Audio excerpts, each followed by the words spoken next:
ಆರಂಭ ಮಾಡೋಣ. ವಿಘ್ನರಾಜ ವಿಶುದ್ಧವಾಣಿ ವಿಶಿಷ್ಟ ವಿಷ್ಣು ವಿಶೇಷ ಶಂಕರ ವಾಯು ಜಲ ಗಗನ ಅನಲ ಅಣು ಓಂಕಾರ ಬ್ರಹ್ಮಾಂಡ ಆದಿಮಧ್ಯ ಅಂತದ ವ್ಯಾಪ್ತಕ್ಕೆ ಸಚ್ಚಿತ್ ಆನಂದ ಆತ್ಮಜ್ಞಾನಕ್ಕೆ ರೂಪು ನೂರರ ಶುದ್ಧ ಚೈತನ್ಯಕ್ಕೆ ನಮೋ ನಮಃ.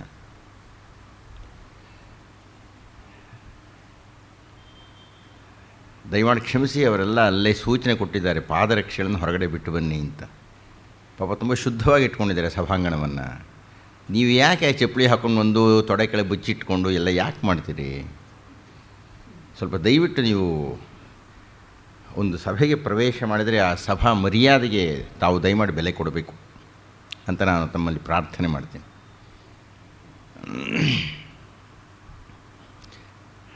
ಅಷ್ಟರಲ್ಲಿ ನಿಮ್ಮ ಆಸ್ತಿ ಏನೂ ಹೋಗೋದಿಲ್ಲ. ಅಕಸ್ಮಾತ್ ಚಪ್ಪಲಿ ಯಾರೋ ತೊಗೊಂಡು ಹೋದರು ಅಂದರೆ ಈ ಸಭಾಂಗಣಕ್ಕೆ ಬಂದು ಕಳ್ತನ ಮಾಡೋರು ಇದಾರಲ್ಲ ಅಂತ ನೀವು ಕ್ಷಮಿಸಿಬಿಡಬೇಕು. ಅದನ್ನು ಯಾಕೆ ಬಚ್ಚಿಟ್ಕೊಂಡು ಬರ್ತೀರಿ ಒಳಗಡೆಗೆ?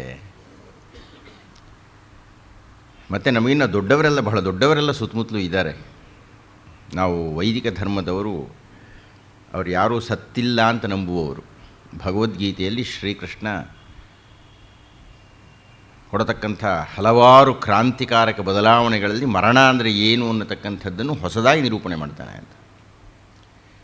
ಹೀಗಾಗಿ ಅವರನ್ನೆಲ್ಲ ನಾವು ಬಹಳ ಪೂಜ್ಯರು ಅಂತ ಕರೀತೀವಿ ನೋಡಿ. ಎಂತೆಂಥವರೆಲ್ಲ ಇದ್ದಾರೆ ನಮ್ಮ ಸುತ್ತಮುತ್ತಲೂ. ಸ್ವಲ್ಪ ದಯಮಾಡಿ ಅವರಿಗೆ ಬೆಲೆ ಕೊಟ್ಟು ತಾವು ಪಾದರಕ್ಷೆಯನ್ನು ಹೊರಗಡೆನೇ ಬಿಟ್ಟು ಬನ್ನಿ. ಏನು ದೇವಸ್ಥಾನ ಅಂತ ತಿಳ್ಕೊಳ್ಳಿದ್ದೀನಿ, ಅದಕ್ಕೆ ಸಮಾನರಾದವರೇ ಇವರೆಲ್ಲ ಇರತಕ್ಕಂಥವ್ರು ಸುತ್ತಲೂ.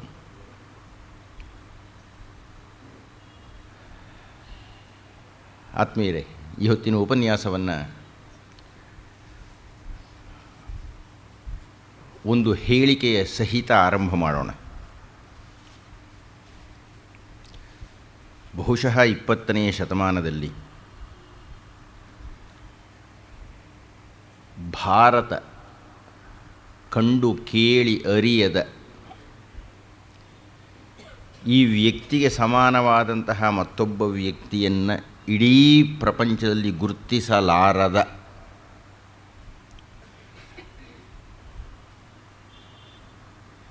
ಏನನ್ನು ಋಗ್ವೇದದ 10ನೆಯ ಮಂಡಲದಲ್ಲಿ ನಮ್ಮ ವೈದಿಕ ಧರ್ಮದ ವಿಶಾಲ ಮನಸ್ಸಿನ ಜ್ಞಾನ ವಿಷಯದಲ್ಲಿ ವಿಶಾಲ ಮನಸ್ಸಿನ ತೆರೆದ ಕಿಟಕಿ ಅಂತ ನಾವು ಒಪ್ಪಿಕೊಂಡಿದ್ದೇವೋ, ಆನೋ ಭದ್ರಾಃ ಕ್ರತವೋ ಎಂತು ವಿಶ್ವತಃ.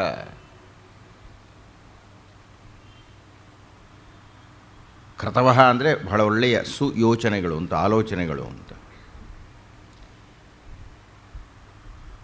ಬರಲಿ ನಮ್ಮ ಹತ್ರಕ್ಕೆ. ಭದ್ರಾಃ ಅದೆಂಥದ್ದು ಒಳ್ಳೆಯದು. ಭದ್ರಂ ಶುಭಂ ಮಂಗಳಂ ಅನ್ನುವುದು. ವಿಶ್ವತಃ ಎಲ್ಲ ಕಡೆಯಿಂದ ಬರಲಿರಿ. ಬರೀ ನಮ್ಮದು ಅಂತ ಯಾಕ್ರಿ ಹಿಡ್ಕೊಂಡು ಕೂತ್ಕೋಬೇಕು ನಾನು? ನನಗೆ ಶ್ರೀ ಶಂಕರು ಬಹಳ ದೊಡ್ಡವರು. ಅರೇ, ಶ್ರೀಮನ್ ಮಧ್ವಾಚಾರ್ಯರು ಏನು ಹೇಳಿದ್ದಾರೆ ಕೇಳೋಣ. ಶ್ರೀ ರಾಮಾನುಚಾರ್ಯ ಹೇಳಿದ್ದಾರೆ, ಬಸವಣ್ಣ ಹೇಳಿದ್ದಾರೆ, ಅಲ್ಲಮ ಪ್ರಭು ಹೇಳಿದ್ದಾರೆ.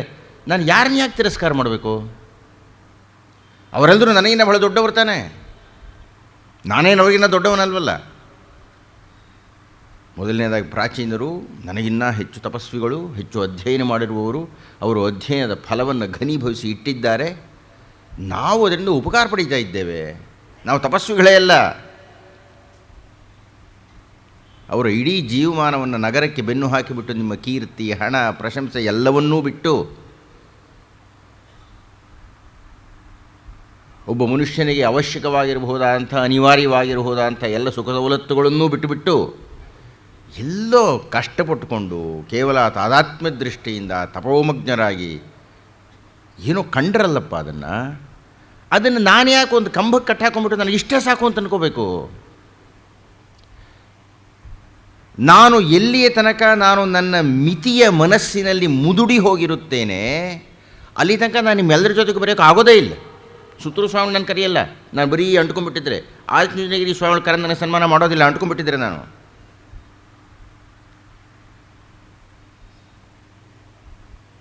ಇದನ್ನು ಪಾಠ ಮಾಡಿದ ಮಹಾ ಮನೀಷಿಯ ಬಗ್ಗೆ ನಾನು ಇವತ್ತು ದಿವಸ ನಿಮ್ಮ ಜೊತೆಗೆ ಚರ್ಚೆ ಮಾಡ್ತಾ ಇದ್ದೇನೆ.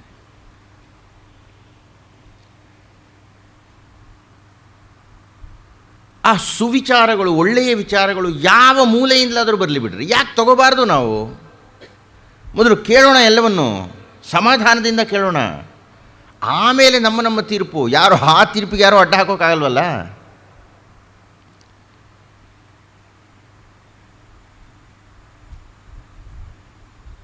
ಇದನ್ನು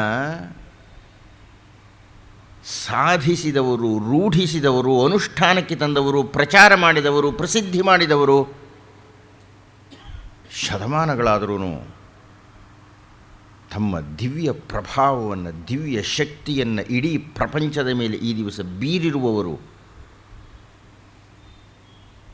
ಬಹಳ ದೊಡ್ಡ ವ್ಯಕ್ತಿಯಾಗಿ, ಅಸಾಮಾನ್ಯ ವ್ಯಕ್ತಿಯಾಗಿ ಅಂತಹವರು ಮತ್ತೊಬ್ಬರು ಇಲ್ಲ ಅನ್ನುವಂಥ ಪ್ರಶಂಸೆಗೆ, ಧ್ಯೇಯವಾಕ್ಯಕ್ಕೆ ಅಥವಾ ಸಿದ್ಧಾಂತಕ್ಕೆ, ಅಂತಿಮ ನಿರ್ಣಯಕ್ಕೆ ಗುರಿಯಾದಂತಹವರು ಶ್ರೀ ಶ್ರೀ ಶ್ರೀ ರಾಮಕೃಷ್ಣ ಪರಮಹಂಸರು.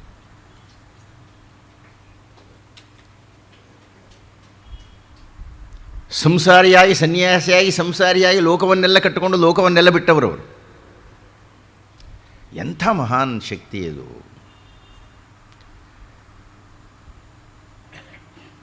ಬದುಕಿದ್ದಾಗ ಒಂದು ಮಠವೂ ಇಲ್ಲದೆ, ನಿಮಗೆ ಮಹದಾಶ್ಚರ್ಯ ಆಗುತ್ತೆ ಅವರ ಹಿನ್ನೆಲೆಯನ್ನು ಅರಿತು ಬಿಟ್ಟರೆ. ಅವರು ವಾಸ್ತವವಾಗಿ ಅವರ ಮಠ ಆರಂಭ ಆಗಿದ್ದೆಲ್ಲಿ ಗೊತ್ತೇ ತಮಗೆ? ಬೇಲೂರಿನ ಒಂದು ಹಾಳು ಮನೆಯಲ್ಲಿ. ಮೊಟ್ಟ ಮೊದಲನೇ ಮಠ ಅದು. ಮೊಟ್ಟ ಮೊದಲನೇ ಮಠ ಒಂದು ಹಾಳು ಮನೆ, ಮನೆಯೂ ಹೊಲ್ಲ ಸರಿಯಾಗಿ ಸೋರು ಹೋಗ್ಬಿಡ್ತಾ ಇತ್ತು, ಇಲಿಗಳು ಹೆಗ್ಣಗಳು ಇದ್ದು. ಅಲ್ಲಿ ಅವರ ಮರಣಾನಂತರ ಆರಂಭ ಆಯಿತು ಅವರ ಮಠ ಅಂತ. ಯಾಕೆಂದರೆ ಬದುಕಿದ್ದಾಗ ಅವರ ಮಠಕ್ಕೆ ಅನುಮತಿ ಕೊಟ್ಟಿದ್ದವರಲ್ಲ. ಮಠದ ಮಿತಿಗೆ ನನ್ನನ್ನು ಕಟ್ಟಿ ಹಾಕಿಕೊಳ್ಳಕೂಡದು ಅಂತ ಭಾವಿಸಿದಂತಹ ಅತ್ಯಂತ ಮುಕ್ತಾತ್ಮ ಅದು. ಇಂತಹ ಶಕ್ತಿಗಳನ್ನು ನೋಡಿಬಿಟ್ಟರೆ, ಹೌದು, ಕೃಷ್ಣ ಹೇಳ್ತಾ ಇರೋದು ಸರಿ ಅನಿಸುತ್ತೆ ನನಗೆ. ದೇಹಾಂತರ ಪ್ರಾಪ್ತಿ, ಅಯ್ಯ ಸಾವು ಅನ್ನೋದೇ ಇಲ್ಲ ಕಣಯ್ಯ ಅದಕ್ಕೆ, ಆ ಶಕ್ತಿಗೆ. ಅಕಸ್ಮಾತ್ ನಾವು ಒಪ್ಪಿದ್ವಿ ಅಂತ ಇಟ್ಕೊಂಡ್ಬಿಡ್ರಿ, ಸತ್ಯ ಹೋಗ್ಬಿಟ್ರು ಅಂತ. ಅದು ಹೇಗ್ರಿ ಇವತ್ತು ನಾನು ಶ್ರೀರಾಮರ ಬಗ್ಗೆ ಮಾತಾಡ್ತೀನಿ, ಆ ಶ್ರೀರಾಮರ ಚೈತನ್ಯ ಹೋಗಿಬಿಟ್ಟಿದ್ರೆ, ಶ್ರೀ ಶ್ರೀ ಶಂಕರಾಚಾರ್ಯರೇ ಇಲ್ಲ ಅಂತ ಆಗಿಬಿಟ್ರೆ ಅವ್ರನ್ನ ನಾನು ಯಾಕೆ ನೆನಪಿಸ್ಕೋಬೇಕು? 1400 ವರ್ಷಗಳಾದ್ರೂ ಹೇಗೆ ನೆನಪಿಸ್ಕೊಳ್ತೀನಿ ನಾನು? ಅದು ಎಲ್ಲೋ ಬೇಕಲ್ಲ ಆ ಶಕ್ತಿ. ಇಷ್ಟಕ್ಕೂ ಹೋದರೆ ಎಲ್ಲಿ ಹೋಗ್ತಾರೆ ಅವರು? ಇಲ್ಲೇ ಎಲ್ಲೋ ಇರಲೇಬೇಕಲ್ಲ. ಪಾಶ್ಚಾತ್ಯ ದೇಶಗಳಲ್ಲಿ ಹಿಂದಿನ ಆತ್ಮಗಳನ್ನು ಕರೆದು ಮಾತನಾಡಿಸ್ತೀವಿ ಅನ್ನತಕ್ಕಂಥ ಒಂದು ಪಂಥ ಉಂಟು. ಅಥವಾ ನಮ್ಮ ಪೂರ್ವಜರ ಜೊತೆಗೆ ನಾವು ಅನುಸಂಧಾನ ಮಾಡ್ತೀವಿ ಅಂತ ಅನ್ನತಕ್ಕಂಥದ್ದಕ್ಕೆ ಸಾಕಷ್ಟು ಸಾಕ್ಷ್ಯಗಳಿದೆ ನಮ್ಮಲ್ಲಿ. ಹಾಗಿದ್ದಾಗ ನಾನು ಯಾಕೆ ರಾಮಕೃಷ್ಣ ಪರಮಹಂಸರು ಇಲ್ಲ ಅಂತ ಅನ್ಕೋಬೇಕು? ಸ್ವಾಮಿ, ಈ ಹೊತ್ತು ಎಷ್ಟಾಗಿದೆಯೋ ಗೊತ್ತಿಲ್ಲ, ಮೊನ್ನೆ ತಾನೇ ಮಂಗಳೂರಿನ ಹತ್ತಿರ ಒಂದು ರಾಮಕೃಷ್ಣ ಮಠದ ಉದ್ಘಾಟನೆಗೆ ನನ್ನನ್ನೇ ಕರೆದಿದ್ರು ಜಗದಾತ್ಮಾನಂದರು. ಅಲ್ಲಿ ಹೋಗಿದ್ದೆ. ಅದೇನು ಶಿಸ್ತು, ಅದೇನು ಮುಕ್ತತೆ, ಅದೇನು ವಿನಯ, ಓಹ್. ಮತ್ತು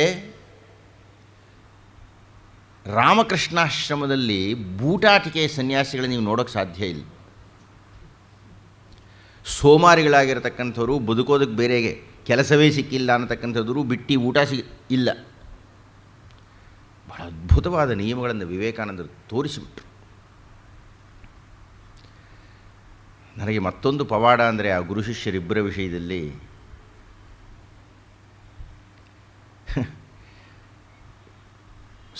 ಆಶ್ಚರ್ಯ. ಅದು ಪವಾಡವೇ ನನ್ನ ದೃಷ್ಟಿಯಲ್ಲಿ.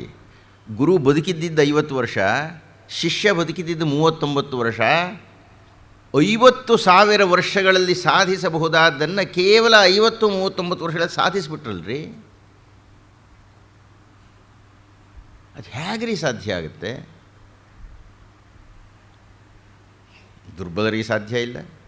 ಹಾಗೆ ನೋಡಿದರೆ ರಾಮಕೃಷ್ಣರದು ದುರ್ಬಲ ದೇಹ ಇನ್ನೇನು ಜಟ್ಟಿ ದೇಹನ ಅವ್ರದ್ದು. ಮಹಾತ್ಮ ಗಾಂಧಿ ದೇಹ ಹೇಗಿತ್ತು?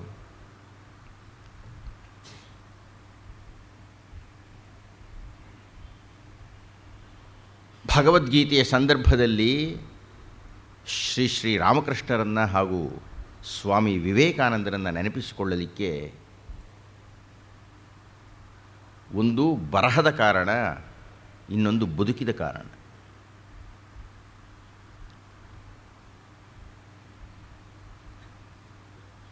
ವಾಸ್ತವವಾಗಿ ರಾಮಕೃಷ್ಣರಲ್ಲ, ಅವರು ಗದಾಧರ ಅಂತ ಅವ್ರ ಹೆಸರು. ಗದೆಯನ್ನು ಧರಿಸಿದ ವಿಷ್ಣು ಕೃಷ್ಣ ಅನ್ನುವ ಅರ್ಥ. ಮನೆದೇವರು ಶ್ರೀರಾಮ. ಅವರಪ್ಪ ಮಕ್ಕಳನ್ನೆಲ್ಲ ರಾಮನ ಹೆಸರಿನ ಜೊತೆಗೆ ಕರೀತಾ ಇದ್ದರು. ಹೀಗಾಗಿ ಗದಾಧರ ಅನ್ನೋದು ಕೃಷ್ಣ ಅಂತ ರಾಮಕೃಷ್ಣ ಅಂತ ಕರೆದುಬಿಟ್ರು. ಅದೇ ಮಹಾಪ್ರಸಿದ್ಧಿ ಆಗ್ಬಿಡ್ತು. ವಾಸ್ತವವಾಗಿ ಅವ್ರ ಹೆಸರು ಕರಿಬೇಕಾದ ಗದಾಧರ.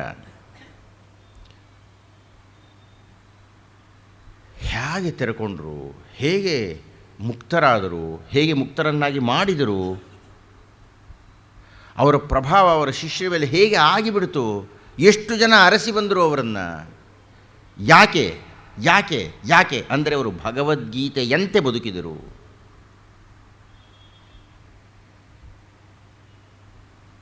ಅವರು ಆಗಿ ಹೋದ ಎಷ್ಟೋ ಕಾಲದ ಮೇಲೆ ಭಗವದ್ಗೀತೆಗಳು ರಾಮಕೃಷ್ಣ ಆಶ್ರಮದಿಂದ ಬಂದವು. ನನ್ನನ್ನು ಯಾರಾದರೂ ಕೇಳಿದರೆ, ಮೊನ್ನೆ ಕೇಳಿದರು ನನ್ನನ್ನು, ನಾವು ಭಗವದ್ಗೀತೆ ಓದಬೇಕಾದ್ರೆ ಯಾವ ಅನುವಾದಗಳನ್ನು ಓದಬೇಕು ಅಂತ. ನಾನು ಹೇಳಿದೆ, ಕನ್ನಡಿಗರ ಪುಣ್ಯದಿಂದ ರಾಮಕೃಷ್ಣಾಶ್ರಮದಿಂದ ಭಗವದ್ಗೀತೆಯ ಭಾವಸಾರ ಅನ್ನೋದು ಬಂದಿದೆ. ಅದು ಏನು ಸರಳ ನಿರೂಪಣೆ, ಅದೇನು ನಿರ್ದುಷ್ಟವಾದಂಥ ದೃಷ್ಟಿಕೋನ, ಅದೇನು ಖಾಚಿತ್ಯ, ಅದೇನು ಸೋದಾಹರಣವಾಗಿರತಕ್ಕಂಥ ಆ ವಿಷಯ ಮಂಡನೆ. ಆ ಸನ್ಯಾಸಿಯ ಪುಸ್ತಕದ ತುಂಬ ರಾಮಕೃಷ್ಣರನ್ನು 100 ಸಲ 1000 ಸಲ ನೆನಪಿಸ್ಕೊಳ್ತಾರೆ. ಇದಕ್ಕೆ ರಾಮಕೃಷ್ಣ ಹೀಗೆ ಹೇಳ್ತಾ ಇದ್ರು, ಈ ಸಂದರ್ಭಕ್ಕೆ ಈ ಕಥೆ ಹೇಳ್ತಾ ಇದ್ರು, ಇದಕ್ಕೆ ಆ ನಿರ್ದಿಷ್ಟ ಕೊಡ್ತಾ ಇದ್ರು, ಇದಕ್ಕಂಥ ದೃಷ್ಟಾಂತ ಹೇಳ್ತಾ ಇದ್ರು.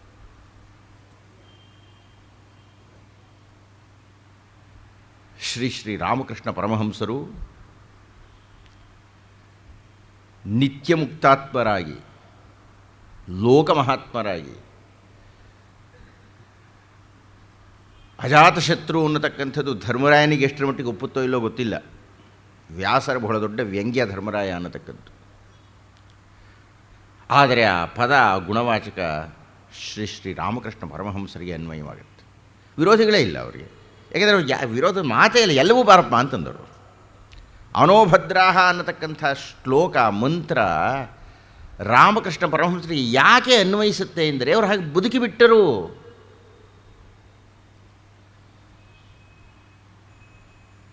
ಮತ್ತು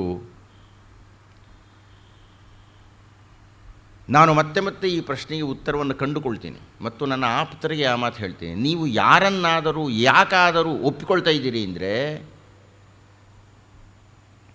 ಅವರು ನಿಮ್ಮ ಮೇಲೆ, ನಿಮ್ಮ ಜೀವನದ ಮೇಲೆ ಪ್ರಭಾವ ಬೀರಬೇಕು. ಅವರು, ನಾನು ಶ್ರೀರಾಮನನ್ನು ಒಪ್ಕೊಳ್ತಾ ಇದ್ದೀನಿ, ನಾನು ಶ್ರೀರಾಮ ಹೀಗೆ ನೋಡ್ಬೇಕು. ನನಗೆ ಬೇಕಾದನ್ನು ಶ್ರೀರಾಮರು ಕೊಡ್ತಾರೆ ನನಗದು.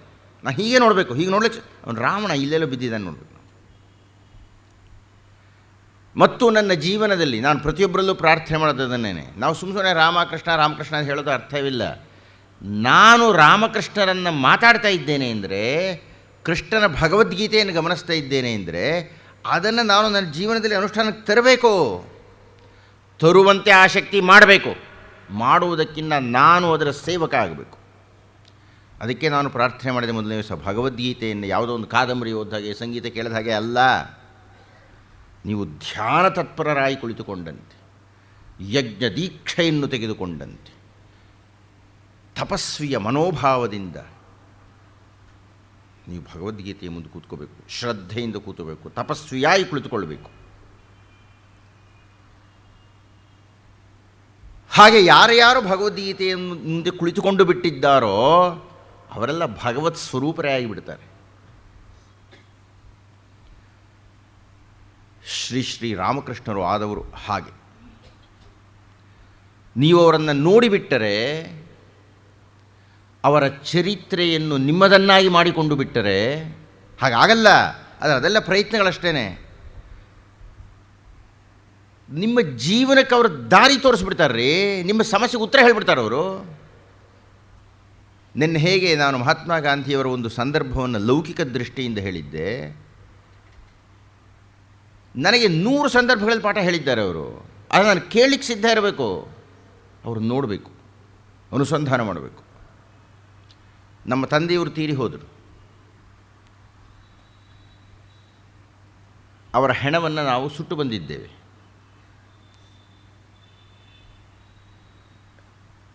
ನಾನು ಆ ಹೊತ್ತಿಗಾಲೇ ಒಂದಷ್ಟು ಶಾಸ್ತ್ರಾಧ್ಯಯನವನ್ನು ಮಾಡಿದ್ದವನು, ವಿದ್ಯುಕ್ತವಾಗಿ ಮಾಡದೇ ಇದ್ದರೂ ಕುತೂಹಲದಿಂದ ಅಧ್ಯಯನಶೀಲನಾಗಿ ಮಾಡಿದ್ದವನು.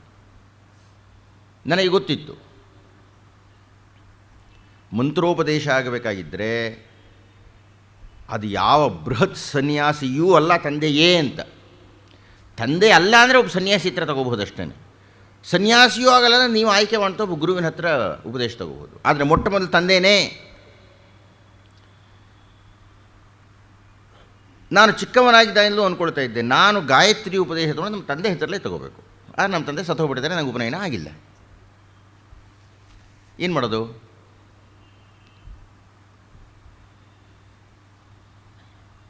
ನಾನು ರಾಮಕೃಷ್ಣರನ್ನು ಕೇಳಿದೆ, ನಿಮ್ಮ ತಂದೆಯಿಂದ ತಗೋ ಅಂತ ಹೇಳಿದರು ಅವರು. ಅವರ ಉಪನಯನದ ಸಂದರ್ಭ ನನ್ನ ಕಣ್ಮುಂದೆ ಕಟ್ಟಿತು. ಅದಕ್ಕೆ ನಾನು ಹೇಳಿದ್ದು, ನೀವು ಹೇಗೆ ಒಬ್ಬ ಮಾದರಿಯಿಂದ ನಿಮ್ಮ ಕಣ್ಣು ಮುಂದೆ ಇಟ್ಕೊಳ್ಳೋದಕ್ಕೆ ಹೋಗ್ತೀರಿ, ಅವರ ಜೀವನದ ಘಟನೆ, ಅವರು ತೆಗೆದುಕೊಂಡಂಥ ನಿಲುವು, ಅದು ನಿಮಗೆ ದಾರಿದೀಪ ಆಗಿಬಿಡುತ್ತೆ.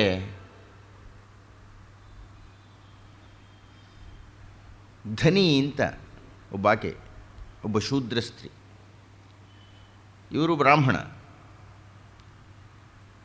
ಹೇಗೆ ಮಹಾತ್ಮ ಗಾಂಧೀಜಿಗೆ ರಾಮ ಶಬ್ದವನ್ನು ರಂಭ ಉಪದೇಶ ಮಾಡಿದ್ದಳೋ,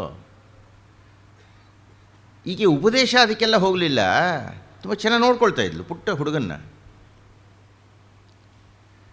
ನೋಡ್ಕೊಳ್ತಾ ಅವನ ಲಾಲನೆ ಪಾಲನೆ ಮಾಡ್ತಾ ಸುಮ್ಮನೆ ಒಂದು ಸಹ ತುಂಬ ಪ್ರೀತಿಯಿಂದ ಕೇಳಿದ್ದಾಳೆ, ಏನಪ್ಪ ನೀನು ದೊಡ್ಡವನಾಗ್ಬಿಡ್ತಿ, ನಮ್ಮನ್ನೆಲ್ಲ ಎಲ್ಲಿ ಜ್ಞಾಪಕ ಇಟ್ಕೊಳ್ತೀಯ ನೀನು?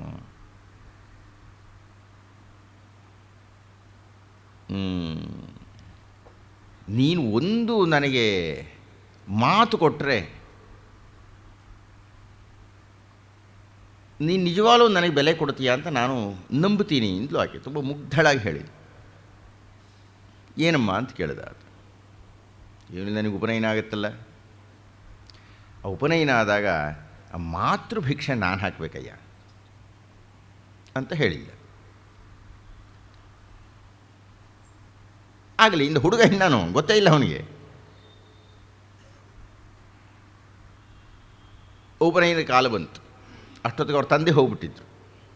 ನನಗದಕ್ಕೆ ಆ ರಾಮಕೃಷ್ಣರ ಉಪದೇಶ ಬೇಕಾಯಿತು ಅಂದಿದ್ದು. ಅವರ ಅಣ್ಣ ಮಾಡಿದ್ದಾನೆ. ಮಾತೃಭಿಕ್ಷೆ ಸಂದರ್ಭ ಬಂತು.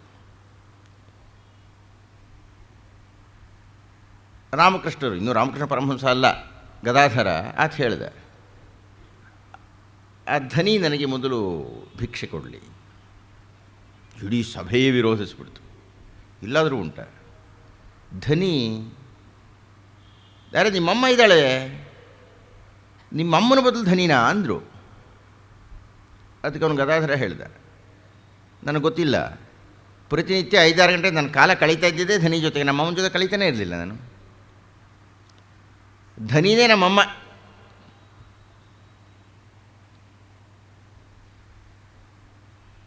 ತಾಯಿಗೂ ಆತನ ತರ್ಕ ನಿಜ ಅನ್ನಿಸ್ತು.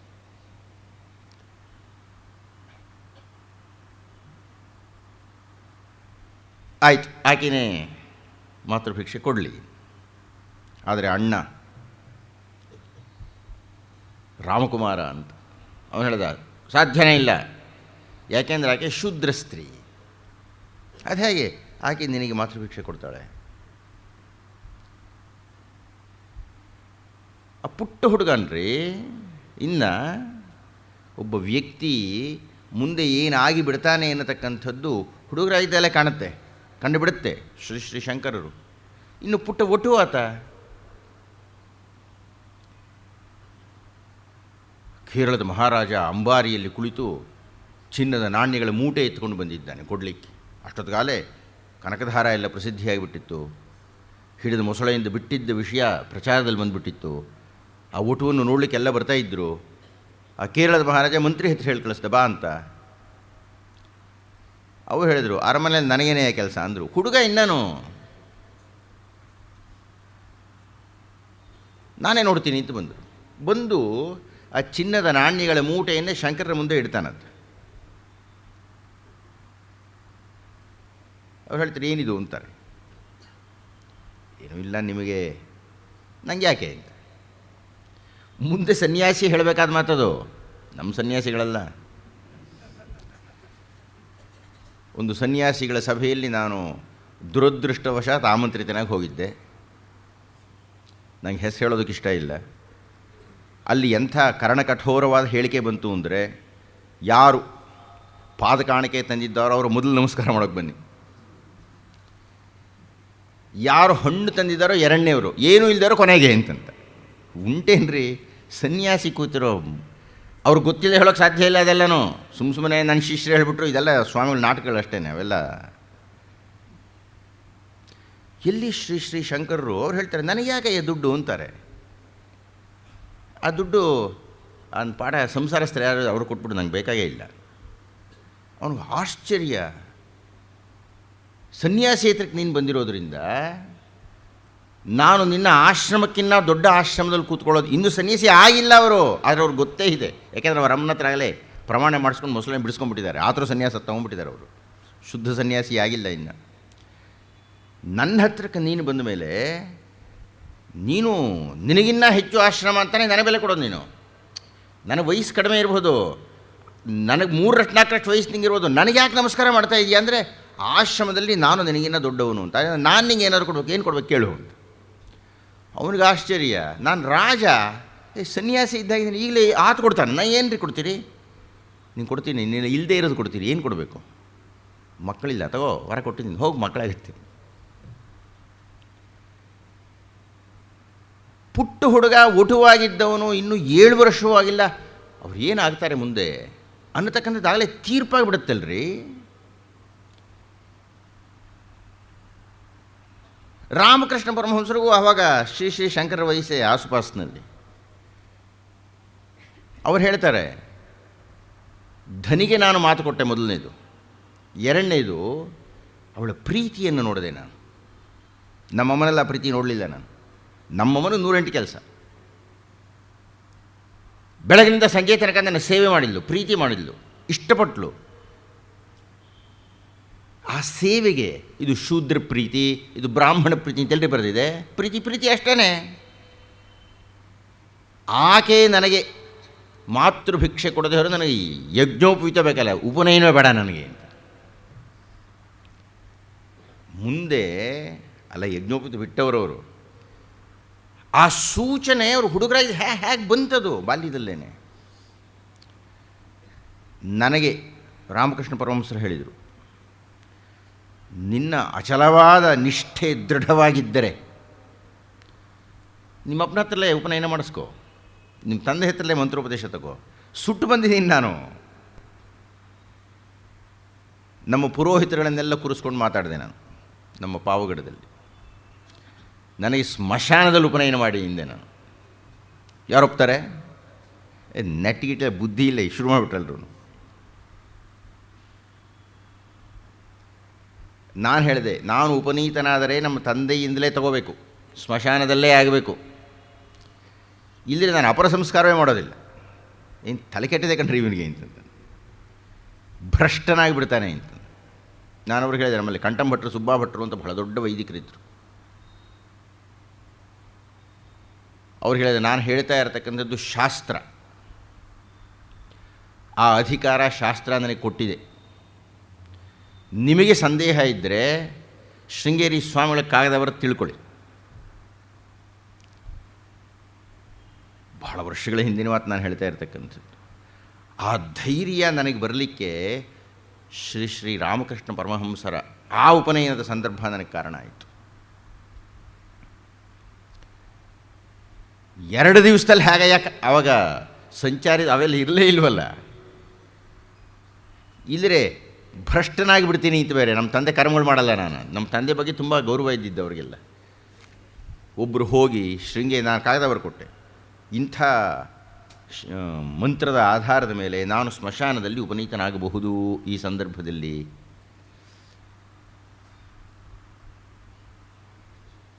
ನಮ್ಮವರು ಸಿದ್ಧ ಇರಲಿಲ್ಲ. ನಾನು ಹೇಳಿದೆ, ನೀವು ಶೃಂಗೇರಿಗೆ ಹೋಗಿ ಬಂದು ಇದೆಲ್ಲ ಭಾಳ ದಿವಸ ಆಗಿಬಿಡುತ್ತೆ, ನನ್ನ ಪ್ರಕಾರ ನಾನು ಮಾಡ್ಕೊಂಡ್ಬಿಡ್ತೀನಿ. ಅಕಸ್ಮಾತ್ ಅವರೇನಾದರೂ ಇಲ್ಲ ಅಂದರೆ ನೀವು ಪ್ರಾಯಶ್ಚಿತ್ತ ಮಾಡಿಬಿಡ್ತೀರಿ ನನಗೆ. ಒಲ್ಲದ ಮನಸ್ಸಿನಿಂದ ನನಗೆ ನಮ್ಮ ಅಪ್ಪನ ಚಿತೆಯ ಪಕ್ಕದಲ್ಲಿ ಕೂಡಿಸಿದ್ರು. ಉಪನಯನ ಆಯಿತು. ಸುಮಾರು 5 ದಿವಸಕ್ಕೆ ಶೃಂಗೇರಿಯಿಂದ ಉತ್ತರ ಬಂತು, ಆಗಬಹುದು ಅಂತ. ಕೆಲವು ತಿದ್ದುಪಡಿಗಳು ಮಾಡಿದರು ಅವರು.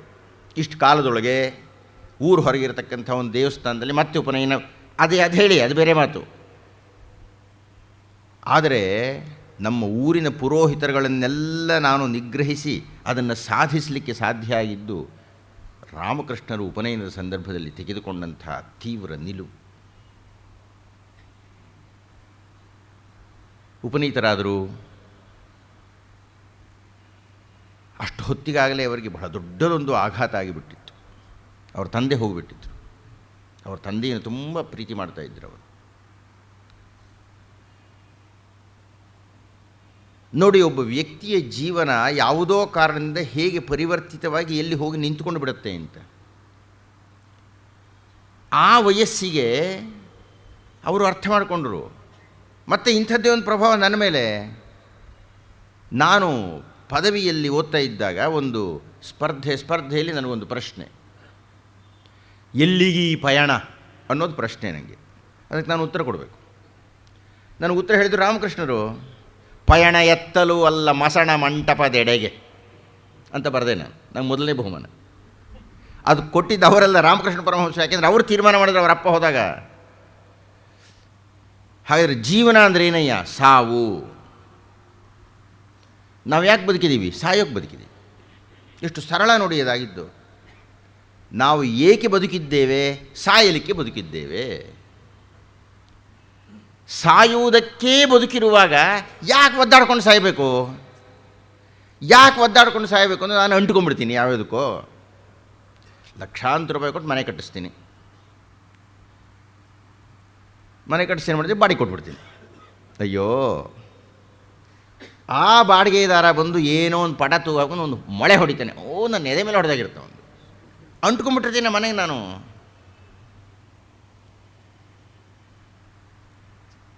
ಈ ಮಹಿಳೆಯರು ಆ ಜರ್ತಾರಿ ಸೀರೆ ತೊಗೊಳ್ತಾರೆ, ಉಡೋದೇ ಇಲ್ಲರಿ. ಸುಮಾರು 8-10 ತೊಗೊಳ್ತಾರೆ. ವರ್ಷದಲ್ಲಿ ಒಂದು ಸಲವಾದರೂ ಉಡ್ತಾರೋ ಇಲ್ಲೋ. ಇಟ್ಟು ಗೆರೆಗಳು ಬಿದ್ದು ಹೋಗ್ತದೆ. ಅದು ಯಾಕೋ ಗೊತ್ತಿಲ್ಲ. ಉಪಯೋಗಿಸಾದ್ರೂ ಉಪಯೋಗಿಸ್ಬಾರ್ದೆ ಇವರು. ಅಂಟ್ಕೊಂಡ್ಬಿಡ್ತಾರೆ. ಎಲ್ಲಿ ಉಪಯೋಗಿಸಿ ಹೋಗ್ಬಿಡುತ್ತೋ ಅಂತಂತ.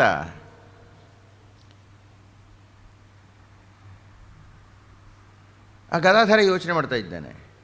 ನಾನು ಯಾಕೆ ಸುಖವಾಗಿ ಸಾಯೋದಿಲ್ಲ ಅಂದರೆ, ಸಾವೇ ನನ್ನ ಜೀವನದ ಗುರಿಯಾಗಿದ್ದರೂ ಸುಖವಾಗಿ ಯಾಕೆ ಸಾಯೋದಿಲ್ಲ ಅಂದರೆ, ನಾನು ಅಂಟಿಕೊಳ್ತೀನಿ. ಯಾವ್ಯಾವುದು ನನ್ನ ಜಾತಿಗೆ ಅಂಟ್ಕೊಳ್ತೀನಿ, ಧರ್ಮಕ್ಕೆ ಅಂಟ್ಕೊಳ್ತೀನಿ. ನಾನು ಈ ವೇದಿಕೆ ಮೇಲೆ ಕೂತ್ಕೊಂಡು ಜಾತ್ಯತೀತವಾಗಿ ಮಾತಾಡಲೂಬಹುದು ಜೋರಾಗಿ.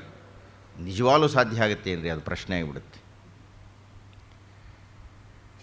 ಎಲ್ಲೋ ಒಂದು ತೀವ್ರತೆಯಿಂದ, ಯಾವುದೋ ಕಾರಣದಿಂದ ಈ ಜಾತಿಯ ಪ್ರಖರತೆ ಯಾವಾಗ ಬಂದುಬಿಡುತ್ತೆ ಅಂದರೆ ಮದುವೆ ಸಂದರ್ಭ ಒಂದೇ ಬಿಡುತ್ತೆ. ಅಲ್ಲಿ ತನಕ ವೇದಿಕೆ ಮೇಲೆ ಎಲ್ಲರೂ ಮಾತಾಡ್ತಾ ಇರ್ತಾರೆ, ಜಾತ್ಯತೀತ ಅಂಥದ್ದು ಇಂಥದ್ದು ಅಂತ. ಮಗನ ಮದುವೆ ಮಾಡಬೇಕು ಅಂದರೆ ಬರೀ ಅವ್ರ ಜಾತಿ ಇಲ್ಲ, ಆ ಜಾತಿ ಇಲ್ಲಿ ಉಪಜಾತಿ, ಅದರೊಳಗೆ ಶಾಖೆ ನಮ್ಮದೇ.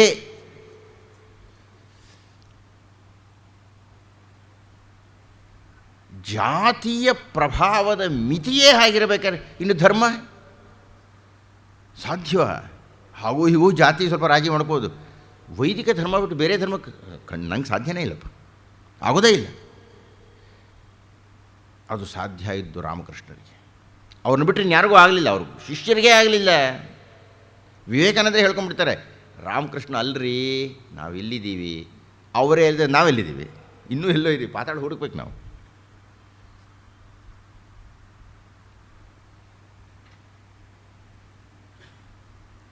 ಅವರು ಆ ಹೃದಯವನ್ನು ಮುಕ್ತವಾಗಿ ಇಟ್ಟುಕೊಂಡಿದ್ದರಿಂದ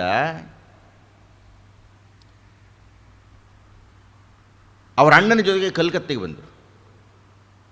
ಸಂಸಾರ ಸಾಗಿಸೋದು ಕಷ್ಟ ಆಗಿಬಿಟ್ಟಿತ್ತು ಅಪ್ಪ ಹೋದ ಮೇಲೆ.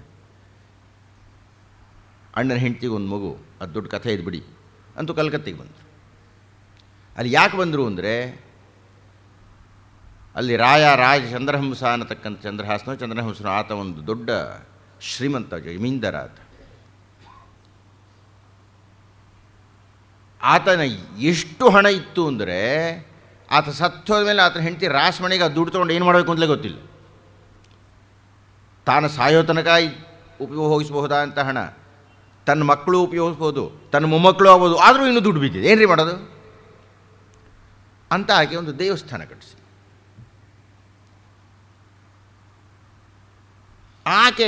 ಆಕೆಯ ಅಪೇಕ್ಷೆಗೆ ಅನುಗುಣವಾಗಿ ಕಾಳಿ ಮಂದಿರ, ಇವಾಗ ಮಹಾಪ್ರಸಿದ್ಧವಾಗಿರೋ ಕಲ್ಕತ್ತಾ ಕಾಳಿ, ಆ ಮಂದಿರ ಕಟ್ಟಿಸಿದ್ದಾಳೆ.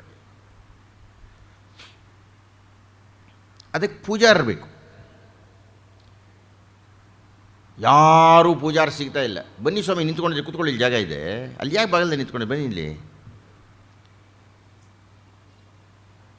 ಯಾರೂ ಪೂಜೆ ಮಾಡ್ಲಿಕ್ಕೆ ಸಿಗ್ತಾ ಇಲ್ಲ. ಯಾಕೆ? ಕಾರಣ ಇಷ್ಟೇ, ಅವಳು ಬೆಸ್ತರವಳು ಅಂತ. ಬೆಸ್ತರವಳು ಕಟ್ಟಿಸಿರೋ ದೇವಸ್ಥಾನದೊಳಗೆ ಬ್ರಾಹ್ಮಣ ಹೇಗೆ ಹೋಗಿ ಪೂಜೆ ಮಾಡ್ತಾನೆ?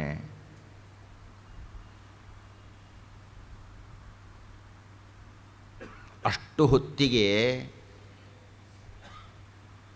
ಯಾವ ಧಣಿ ಎನ್ನತಕ್ಕಂಥವಳಿಗೆ ಮಾತೃಭಿಕ್ಷೆಯನ್ನು ಕೊಡತಕ್ಕ ಸಂದರ್ಭದಲ್ಲಿ ಅಣ್ಣನ ಮೇಲೆ ಈ ಗದಾಧರ ಪ್ರಭಾವ ಬೀರಿದ್ದನೋ, ಆ ಪ್ರಭಾವದಿಂದ ಸ್ವಲ್ಪ ರಾಮಕುಮಾರನ ಕಣ್ಣು ಅಗಲ ಆಗಿತ್ತು.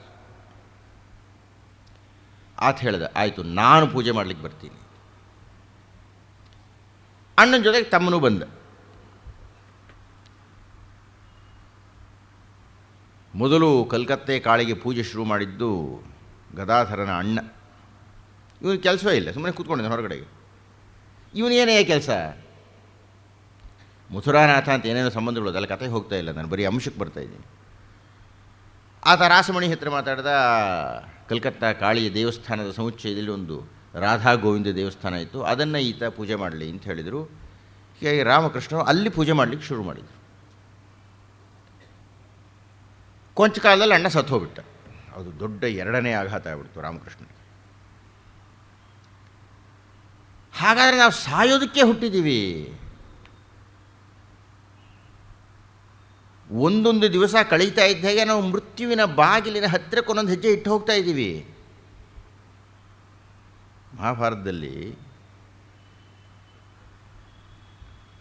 ಧರ್ಮರಾಯನನ್ನು ಆ ಯಕ್ಷ ಕೇಳ್ತಾರೆ ಪ್ರಶ್ನೆ, ಏನಯ್ಯ ನಿನಗೆ ಈ ಬದುಕಿನಲ್ಲಿ ಅತ್ಯಂತ ಆಶ್ಚರ್ಯಕರವಾದ ಯಾವುದಾದ್ರು ಇದೆಯಾ? ಧರ್ಮರಾಯ ಹೇಳ್ತಾನೆ, ಇದಕ್ಕಿನ್ನ ಆಶ್ಚರ್ಯ ಯಾವುದಿದೆಯಪ್ಪ, ಪ್ರತಿನಿತ್ಯ ಸ್ಮಶಾನಗಳು ತುಂಬತಾನೇ ಇದೆ, ಚಿತೆ ಉರಿತಾನೇ ಇದೆ, ಸಮಾಜಗಳು ಕಟ್ತಾನೇ ಇದ್ದಾರೆ, ಉಳಿದವರೆಲ್ಲ ನಾವು ಊಟ ಹೊಡ್ಕೊಂಡು ಇಲ್ಲೇ ಇರ್ತೀವಿ ಅನ್ಕೊಂಡ್ಬಿಟ್ಟಿರ್ತಾರೆ. ಶೇಷಾಹ ಸ್ಥಾವರಂ ಇಚ್ಛಂತಿ ಕಿಮಾಶ್ಚರ್ಯಮಿತಃ ಪರಂ. ಉಳಿದವರೆಲ್ಲ ಇಲ್ಲೇ ಸ್ಥಾವರ, ನಾವು ಹೋಗೋದೇ ಇಲ್ಲರಿ ಅಂತ ಅಂದ್ಕೊಂಡ್ಬಿಟ್ಟಿರ್ತೀವಲ್ಲ, ಹಾಗೆ ಅಂಟ್ಕೊಂಡ್ಬಿಟ್ಟಿರ್ತೀವಲ್ಲ, ಇದಕ್ಕಿನ್ನ ಆಶ್ಚರ್ಯಕರವಾದ ಯಾವುದಯ್ಯ ಇದೆ ಅಂತ. ರಾಮಕೃಷ್ಣರಿಗೆ ಆ ಜ್ಞಾನ ಆಗೋಯ್ತು. ಇಲ್ಲ, ನಾನು ಸಾಯುವ ಕಡೆಗೆ ಹೋಗ್ತಾ ಇದ್ದಾಗ ನನ್ನ ಅಂಟುವಿಕೆ ಏನಿದೆ, ಆ ಅಂಟುವಿಕೆಯನ್ನೆಲ್ಲ ಕರಗಿಸ್ಕೋಬೇಕು ನಾನು. ಆ ಮೃತ್ಯು ಬಂದರೆ ಯಾಕೆ ತಡವ ಬಂದೆ ಕೇಳೋ ಹಾಗಿರ್ಬೇಕು ನಾನು. ಹಾಗಿರ್ಬೇಕಾದ್ರೆ ನಾನು ಬಿಟ್ಟು ಹೋಗ್ತಾ ಇದ್ದಾಗ, ಅಯ್ಯೋ ಅದೇನೋ ಮಾಡಲಿಲ್ವಲ್ಲ, ನನ್ನ ಮಗನ ಮದುವೆ ಆಗಲಿಲ್ವಲ್ಲ, ಅಯ್ಯೋ ಇದರಲ್ಲಿ ಇರ್ಕೊಡೋದು ನಿಮಗೆ. ಆ ರೀತಿ ಮನಸ್ಸನ್ನು ಮುಕ್ತವಾಗಿ ಇಟ್ಕೊಂಡು ಬಿಡಬೇಕು. ಎಲ್ಲಿಯ ತನಕ ನೀನು ಇಲ್ಲಿ ಮುಕ್ತನಾಗುವುದಿಲ್ಲ, ಅಲ್ಲಿ ಮುಕ್ತಿ ಸಿಗಲ್ಲ. ಅದನ್ನೇ ಕೃಷ್ಣ ಹೇಳ್ತಾನೆ ಮುಂದೆ, ಕ್ಷೀಣೇ ಪುಣ್ಯೇ ಮರ್ತ್ಯಲೋಕಂ ವಿಶಂತಿ.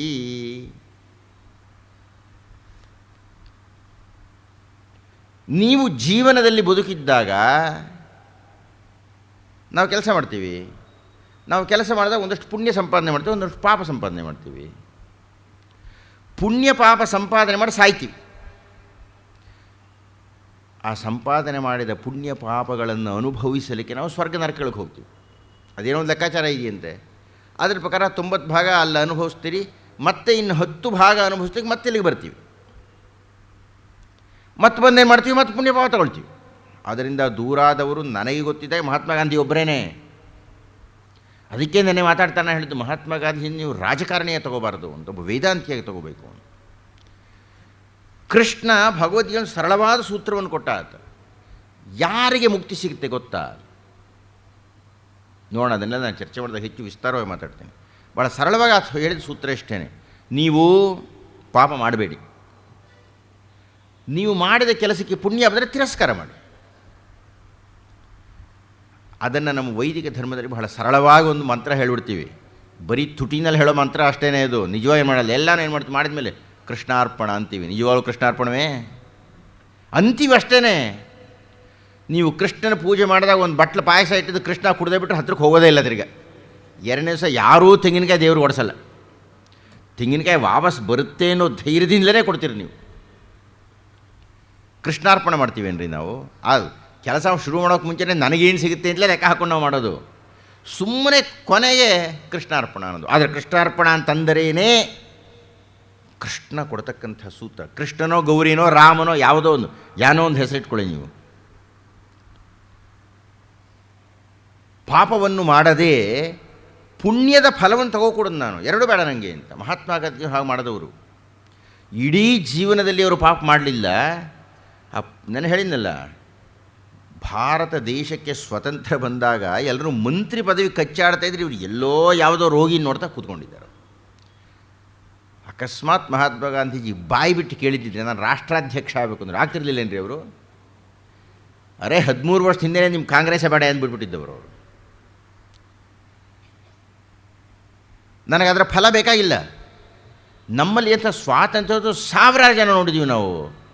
ಅವರಿಗೆ ತಾಮ್ರಪತ್ರ ಕೊಡ್ತಾರೆ, ಆಮೇಲೆ ಯಾಕೆ ಬೇಕು ಅಂತಾರೆ ಅವರು. ನಮ್ಮಪ್ಪನೇ ಎಂದವರು ಆ ಮಾತನ್ನು. ಅವರು ಸಾಕಷ್ಟು ಸೆರೆಮನಿಯಲ್ಲಿ ಇದ್ದು ಬಂದವರು. ನನಗೆ ಯಾಕೆ ಬೇಕು ತಾಮ್ರಪತ್ರ? ನನಗೆ ಉಂಬಳಿ ಯಾಕೆ ಬೇಕಾಗಿದೆ? ಅದಕ್ಕೆ ಬಹುಮಾನ ಯಾಕೆ ತೊಗೋಬೇಕು ನಾನು? ನನ್ನ ಸೇವೆ ಮಾಡಿದ್ದಪ್ಪ ನಾನು, ಹಿಂಗೆ ಪ್ರಶಸ್ತಿ ಬೇಕಾ? ಅದು ನಮ್ಮ ನೌಕರರೆಲ್ಲ ಕಚೇರಿಯಲ್ಲಿ ಹೇಗಿದ್ದಾರೆ ಅಂದರೆ, ಹುಟ್ಟಿರೋದಕ್ಕೆ ಮುಂಚೆ ಹುಟ್ಟೇ ಇರಲ್ಲ ಅವನು, 47ನೇ ಇಸವಿಲೂ ಇರಲ್ಲ, ಅವನಿಗೆ ಸ್ವತಂತ್ರದಲ್ಲಿ ಹೋರಾಡ್ದ ಅಂತ ತಾಮ್ರಪತ್ರ ಕೊಟ್ಬಿಡ್ತಾರೆ. ಅದನ್ನು ಅನುಭವಿಸ್ತಾರೆ. ರಾಮಕೃಷ್ಣರು ತೀರ್ಮಾನ ಮಾಡಿದರು, ನನಗೆ ಪುಣ್ಯವೇ ಬೇಕಾಗಿಲ್ಲ, ಪಾಪದ ಸೋಂಕು ಸೇರಬೇಕಾಗಿಲ್ಲ. ಯಾಕೆಂದ್ರೆ ನನಗೆ ಏನೂ ಬೇಕಾಗಿಲ್ಲ, ಏನೂ ಇಲ್ಲ. ಅದಕ್ಕೆ ವಿವೇಕಾನಂದ ಹೇಳ್ಕೊಳ್ತಾರೆ, ನಾವು ಗುರುಗಳಿಂದ ಏನೇ ತೊಗೊಂಡ್ರೆ ಬರೀ ಪ್ರೀತಿ ಪ್ರೀತಿ ಪ್ರೀತಿ, ನಾನು ಪ್ರೇಮದಾಸ್ ಅವ್ರು ಹೇಳ್ಕೊಳ್ಳೋದು. ಎಲ್ಲ ಶಿಷ್ಯರು ಹಾಗೇನೆ. ಇಲ್ದಿದ್ದರೆ ಸ್ವಾಮಿ 100 ವರ್ಷ ಆದ್ರೂ ಅದು ಹೇಗ್ರಿ ಆ ಪ್ರಭಾವ ಇರುತ್ತೆ?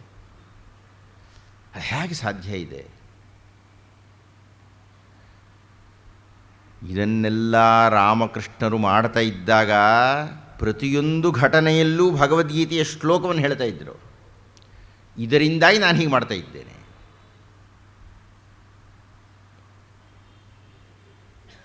ಅಣ್ಣನೂ ಹೋದ ಮೇಲೆ ಮತ್ತೇನು ಮಾಡಬೇಕು?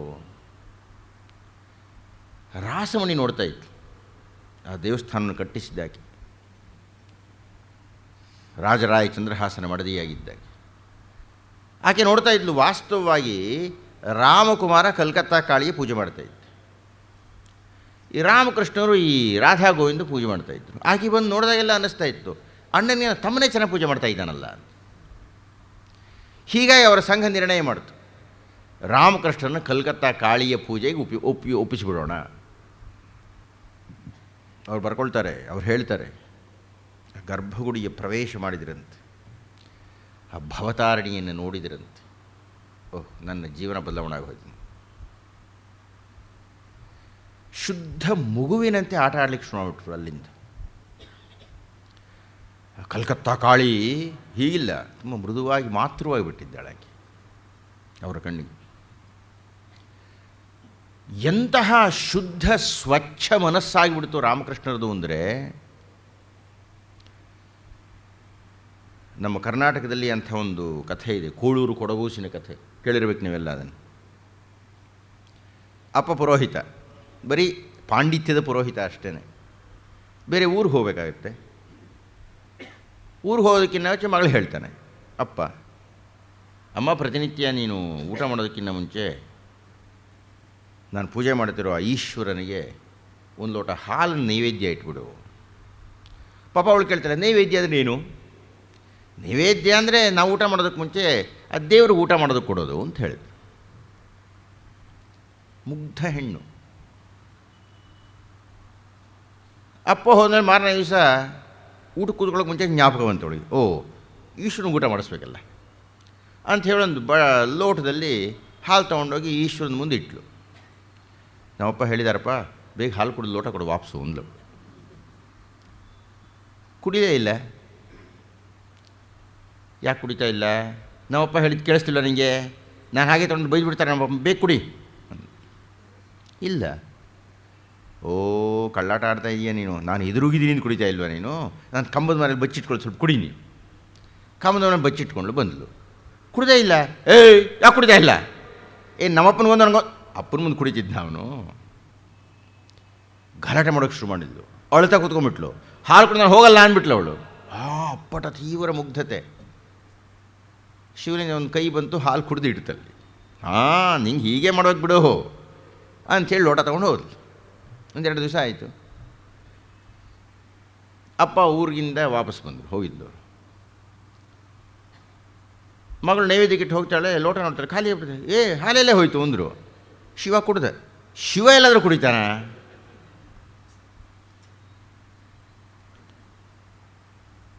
ನೀನು ಹೇಳಿದಲ್ಲಪ್ಪ ಶಿವನು ಕುಡಿಸು ಅಂತ, ಹಾಗಂತ ಕುಡಿತಾನೆ ಅವನು? ತೋರಿಸು ನಡಿ. ಅಪ್ಪನ ಮಾತು ಮಗಳಿಗೆ ಆಶ್ಚರ್ಯ, ಇದೇನೇ ಇದು ಹೀಗೆ ಹೇಳ್ತೇನೆ, ನಮ್ಮಪ್ಪನೇ ಕುಡಿಸು ಅಂದ, ಇನ್ನೊಂದು ಕುಡಿತಾನೆ ಅಂತ ಕೇಳ್ತಾ ಇದ್ದಾನೆ. ಕುಡಿಸ್ತೀನಿ ಅಂತ ಬಂದಳು. ಹಾಲು ತೊಗೊಂಡು ಬಂದು ಇಟ್ಲು, ಕುಡಿಲಿಲ್ಲ. ಅಪ್ಪಿದ್ನಲ್ಲ ಕುಡಿಯೋದಕ್ಕೆ ಸುಲಭವಾಗಿ. ರಾಮಕೃಷ್ಣರು ಬಹಳ ಅದ್ಭುತವಾದ ಒಂದು ಕಥೆ ಹೇಳ್ತಾರೆ. ನಿಮ್ಮ ತೀವ್ರ ನಂಬಿಕೆ ಹೇಗೆ ಈ ಸಂದರ್ಭದಲ್ಲಿ ಅಂದರೆ,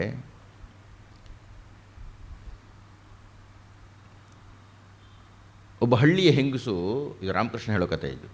ಒಬ್ಬ ಹಳ್ಳಿಯ ಹೆಂಗಸು ಹಳ್ಳಿಯಿಂದ ಊರಿಗೆ ಮೊಸರನ್ನು ಮಾರೋದಕ್ಕೆ ಬರ್ತಾಳು. ಅವಳು ಯಾರ ಮನೆಗೆ ಅವಳು ಮೊಸರು ಹಾಕೋದಕ್ಕೆ ಬರ್ತಾ ಇದ್ಲೋ ಆವತ್ತಿನ ಸ್ವಲ್ಪ ತಡವಾಗಿ ಬಂದಳು. ಯಾಕೆ ಅಂತ ಕೇಳಿದರು. ದಾರಿನಲ್ಲಿ ಮಳೆ ಬರ್ತಾಯಿತ್ತು ಸ್ವಾಮಿ, ದಾರಿಲಿ ನದಿ ಇತ್ತು, ದಾಟ್ಕೊಂಡು ಬರೋದು ಭಾಳ ಕಷ್ಟ ಆಯಿತು ಅಂತ ಹೇಳಿದ್ರು. ಏನಮ್ಮ ನನ್ನಂಥವ್ರು ಅಂತ ಕಾಣತ್ತವರು, ದೇವರ ಹೆಸರನ್ನ ಹೇಳಿದರೆ ಭವಸಾಗರವನ್ನೇ ದಾಟಿ ಬಿಡಬಹುದಲ್ಲ ಅಂತಂದು ಪುಟಾಣಿ ನದಿಗೆ ಹೆದರ್ಕೊಳ್ತೀಯ ನೀನು ಅಂದರು.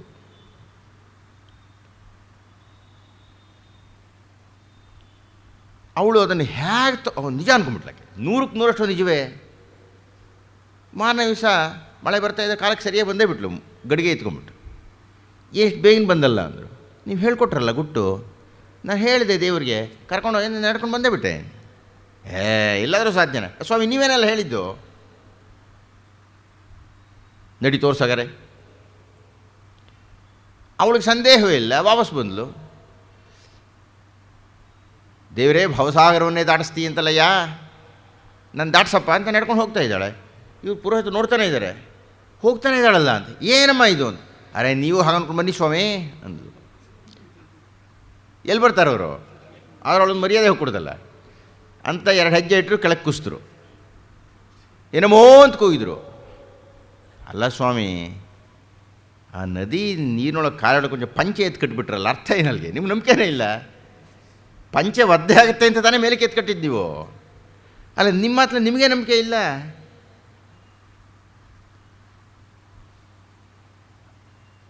ರಾಮಕೃಷ್ಣರದು ಆ ಕೋಳೂರು ಕೊಡಗೋಸಿನ ಮುಗ್ಧ ನಂಬಿಕೆ. ಅವರಪ್ಪ ಕರ್ಕೊಂಡು ಹೋಗಿ ಇಡಿಸಿದ್ರೆ ಹಾಲು ಕುಡಿಲಿಲ್ಲ, ಗಲಾಟೆ ಮಾಡಿಲ್ಲು, ಕೊನೆಗೆ ಹೋಗಿ ತಲೆಗೆ ಹೆಚ್ಕೊಂಡ್ಲು. ನಮ್ಮಪ್ಪನ ಮರ್ಯಾದೆ ತೆಗಿತಾ ಇದ್ದೀನಿ ಕುಡಿ ಅಂತಂತ. ಐಶ್ವರ್ಯ ಹಾಗೆ ಒಂದು ಲಿಂಗದೊಳಗೆ ತೊಗೊಂಡ್ಬಿಟ್ನಂತೆ. ನಿನ್ನ ಭಕ್ತಿ ಕುಡಿತೀನಿ, ನಿಮ್ಮಪ್ಪನ ಭಕ್ತಿನೇ ಇಲ್ವೇ ಅಂತ. ಇವತ್ತಿಗೂ ಅದೇ ಅಲ್ಲಿ ಶಿವಲಿಂಗದಲ್ಲಿ ಆಕೆ ಜಡೆ ಮಾತ್ರ ಇದೆ ಅಂತ ಹೇಳ್ತಾರೆ. ರಾಮಕೃಷ್ಣರು ಆ ಕಾಳಿಯ ಪೂಜೆಯನ್ನು ಶುರು ಮಾಡಿದ ಮೊದಲನೇ ದಿವಸನೇ ಹೇಳ್ತಾರೆ, ಅಮ್ಮೋ ಕಾಳಮ್ಮ, ನಿನ್ನ ಅಮ್ಮ ಅಂತ ಕರೀತಾರೆ ಎಲ್ಲರೂ.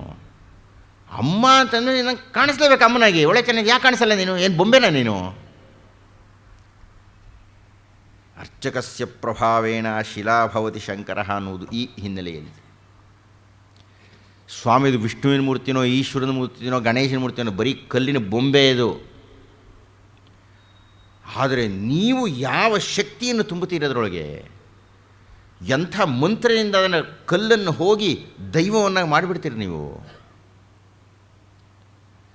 ನಿಮಗೆ ಯಾವ ತೀವ್ರ ನಂಬಿಕೆ ಇದೆ ಇದರೊಳಗೆ ಅನ್ನೋದನ್ನೇ ಅದು ಪ್ರಭಾವ ಬೀರುತ್ತೆ ನಿಮಗೆ. ಇಲ್ಲಿ ಅದು ಮಣ್ಣು ಹೆಂಟೆನೇ ಇದು. ಒಳ್ಳೆ ಚೆನ್ನಾಯ್ತಲ್ಲ. ರಾಮಕೃಷ್ಣರು ಇದಕ್ಕೆ ಇನ್ನೊಂದು ಕಥೆನೇ ಹೇಳ್ತಾರೆ, ಅದು ಇದಕ್ಕೆ ಸಂಬಂಧಪಟ್ಟಿದ್ದೇನೆ. ಇದೇ ನದಿ ಮೇಲೆ ಹೋಗೋದೇನೆ. ಅದೇ ಆಕೆ ಬೇರೆ ಸಂದರ್ಭ. ಸ್ವಾಮಿಯ ನದಿ ಮೇಲೆ ಹೋದಕ್ಕೆ ಏನೊಂದು ಮಂತ್ರ ಬರ್ಕೊಡಿ ಅಂತ ಕೇಳಿಲ್ಲಂತೆ. ಯಾರೋ ಮಂತ್ರ ಬರೆದು ಕಾಗದಲ್ಲಿ ಮಾಡಿಸ್ಕೊಟ್ಟಿದ್ದಾರೆ, ಈ ಮಂತ್ರ ಭಾಳ ಭದ್ರವಾಗಿ ಹಿಡ್ಕೊಂಡು ಹೋಗು, ನೀನು ಮುಳುಗಲ್ಲ ಅಂತ. ಇದು ನನ್ನ ಹತ್ರ ಒಬ್ಬ ನೋಡ್ತಾ ಇದ್ದೆ. ಅವನು ಹೋಗಿ ಕೇಳ್ದ, ನನಗೂ ಒಂದು ಮಂತ್ರ ಬರ್ಕೊಡಿ ಅಂತ. ಬರಿಬೇಕಾರೆ ಅವಳು ಬರೆದಿದ್ದೆ ಬರ್ಕೊಡಿ ಇಂದ ಅವನು. ಸರಿ ಬರೆದ್ರು, ಮಡಿಸ್ಕೊಟ್ರು, ತೊಗೊಂಡೋಯ ಅಂತ. ಭದ್ರವಾಗಿ ಹಿಡ್ಕೋ, ಮಧ್ಯದಲ್ಲಿ ತೆಗೆದು ನೋಡೋಕೆ ಹೋಗಬೇಡ ನೀನು, ದಡ ಹತ್ತಿದ ಮೇಲೆ ಬೇಕಾದ್ರೆ ನೋಡು. ಅವಳು ಹೋದ್ಲು, ಇವರು ಹೋದರು, ನಡ್ಕೊಂಡು ಹೋಗ್ತಾ ಇದ್ದಾರೆ. ಇವ್ರಿಗೆ ಮಹಾ ಆಶ್ಚರ್ಯ ಆಗ್ಬಿಡ್ತು. ಏನೇ ಇದು, ಏನೋ ಒಂಚೂರು ಹೀಗೆ ಬರೆದು ಕೊಟ್ಟರು ಕಾಗದಲ್ಲಿ, ಇಷ್ಟು ಶಕ್ತಿ ಇದೆಯಲ್ಲ ಇದು. ನಾ ಮಂತ್ರ ನೋಡ್ಬೇಕಾಗಲ್ಲ. ಕಾಗದ ತೆಗೆದ್ರು, ರಾಮ್ ಅಯ್ಯ ಅಂದರೆ ಬಿದ್ದೋಡ್ರು. ನೀವು ಅಯ್ಯೋ ಅಂದ್ರೆ ಅಷ್ಟೇ ಅದು. ಆ ತೀವ್ರವಾಗಿರತಕ್ಕಂಥ ಖಾಚಿತ್ಯ, ನಂಬಿಕೆ, ಆ ಶ್ರದ್ಧೆ, ನೀವು ಒಪ್ಪಿಕೊಳ್ಳತಕ್ಕಂಥ ವ್ರತ. ಚಂದ್ರಶೇಖರ್ ಆಜಾದ್ಗೆ ಹಾಗಿನ ಪತ್ರಕರ್ತರು ಕೇಳ್ತಾರೆ, ಸ್ವಾಮಿ ನೀವು ಯಾಕೆ ಮದುವೆ ಆಗಿಲ್ಲ ರೀ? ಕೋಟಿ ಜನ ಇದ್ದಾರೆ ಭಾರತದಲ್ಲಿ. ಆ ಚಂದ್ರಶೇಖರ್ ಆಜಾದ್ ಕೊಟ್ಟು ಉತ್ತರ ಎಂಥದ್ರಿ? ಅರೆ ನಾನು ಮದುವೆ ಆದರೆ ಭಾರತಾಂಬೆಗೆ ಸ್ವಾತಂತ್ರ್ಯ ಹೇಗೆ ಸಿಗುತ್ತೆ? ಇವರೊಬ್ಬರೇನೋ ಕೊಡೋದಕ್ಕೆ ಅಲ್ಲ, ಅವರ ನಿರ್ಣಯ ಮಾಡ್ತಾರೆ. ನಾನು ಮದುವೆ ಆಗಿಬಿಟ್ರೆ ಅಂಥ ಒಬ್ಬ ಒಂದು ಇಟ್ಟಿಗೆ ಸೆಟ್ಲ್ ಆಗಿಬಿಡುತ್ತಲ್ಲ, ದೊಡ್ಡ ಭವಂತಿ ಕಟ್ಟಬೇಕಾಗಿದ್ದರೆ ಮದುವೆನೇ ಆಗಲ್ಲ. ಆ ಶ್ರದ್ಧೆ ಇದೆಯಲ್ರಿ, ಆ ತೀವ್ರತೆ ಇದೆಯಲ್ರಿ, ಆ ನಂಬಿಕೆ ಇದೆಯಲ್ರಿ, ಅದು ಹೇಳಿಸ್ತು ರಾಮಕೃಷ್ಣರನ್ನು ಕಾಳಿಗೆ. ಕಾಳಮ್ಮ, ನೀನು ನಮ್ಮ ಅಮ್ಮ ಆಗೋ ಹಾಗೆ ನನಗೆ ಕಾಣಿಸ್ಬೇಕು ನೀನು. ಯಾರೋ ಹೇಳಿದ್ರು ಅವರಿಗೆ, ತಾಯಿ ಹತ್ತಿರ ಮಗು ಹೇಗಿರುತ್ತೋ ಹಾಗೆ ಮಗು ಇರಬೇಕು ಕಣೆಯ. ಮಗು ತಾನೇ, ಬಟ್ಟೆ ಕಿತ್ತೆ ಹಾಕಿಬಿಟ್ರು, ಬತ್ತಲೆ ಆಗಿಬಿಟ್ರು. ನೋಡಿದವ್ರಿಗೆ ಏನು ತಿಕ್ಕಲಿಕ್ಕೆ ಹಿಡಿತಾ ಅಂತ. ಶೃಂಗೇರಿಯ ಪರಂಪರೆಯಲ್ಲಿ ಶ್ರೀ ಚಂದ್ರಶೇಖರ ಭಾರತಿ ಮಹಾಸ್ವಾಮಿಗಳು ಹಾಗಿದ್ದವರು, ಅದೇ ನಿಲುವಿನಲ್ಲಿ ಇದ್ದವರು ಅವರು. ಅವ್ರನ್ನೂ ಹುಚ್ಚ ಅಂದ್ಬಿಡ್ತಾಯಿದ್ರು ಜನ ಎಲ್ಲ.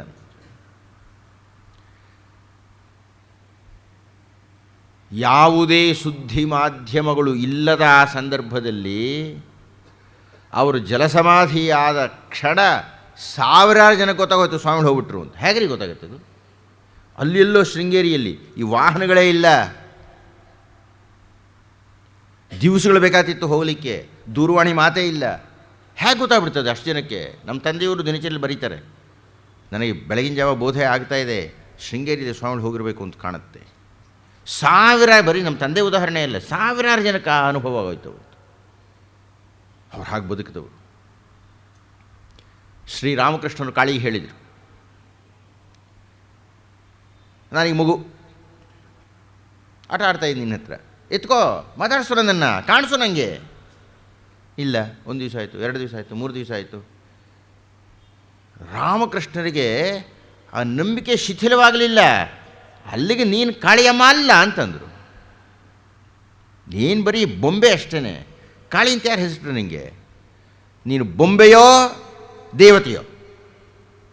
ಅದು ನಿರ್ಣಯ ಆಗಬೇಕಾಗಿದ್ದರೆ ಈಗಲೇ ನಿರ್ಣಯ ಆಗಬೇಕು. ನಿನ್ನ ಕೈನಲ್ಲಿರೋ ಕತ್ತಿಯಿಂದ ನಾನು ತಲೆ ಕತ್ತರಿಸ್ಕೊಂಡ್ಬಿಡ್ತೀನಿ. ನೀನು ಅಮ್ಮನೇ ಅಂದರೆ ಹಿಡ್ಕೋ, ಮಗನ ಸಾಕಿಬಿಡ್ತಾಳಮ್ಮ ಅಂಥೇಳಿ ಅವ್ರು ಹೇಳ್ತಾರೆ. ಆ ಕತ್ತಿಗೆ ಕೈ ಇಟ್ಟರೆ ಬಿದ್ದುಬಿಟ್ರಂತ. ಅದನ್ನು ಮುಟ್ತಾ ಇದ್ದ ಹಾಗೆ ಎಲ್ಲೋ ಒಂದು ದೊಡ್ಡ ಅಖಂಡ ಜ್ಯೋತಿ ಸಮುದ್ರ, ಅದರ ಹತ್ರಕ್ಕೆ ಹೋಗಿ ಬಿದ್ದುಬಿಟ್ಟಿದ್ದಾರಂತೆ. ಎಷ್ಟು ಗಂಟೆಗಳಾಯಿತು ಅವ್ರು ಎಚ್ಚರ ಆಗಬೇಕಾಯ್ತು. ಎದ್ದು ಹೇಳ್ತಾರೆ, ನನಗೆ ಕಾಳಿಯನ್ನು ಕಂಡೆ ನಾನು.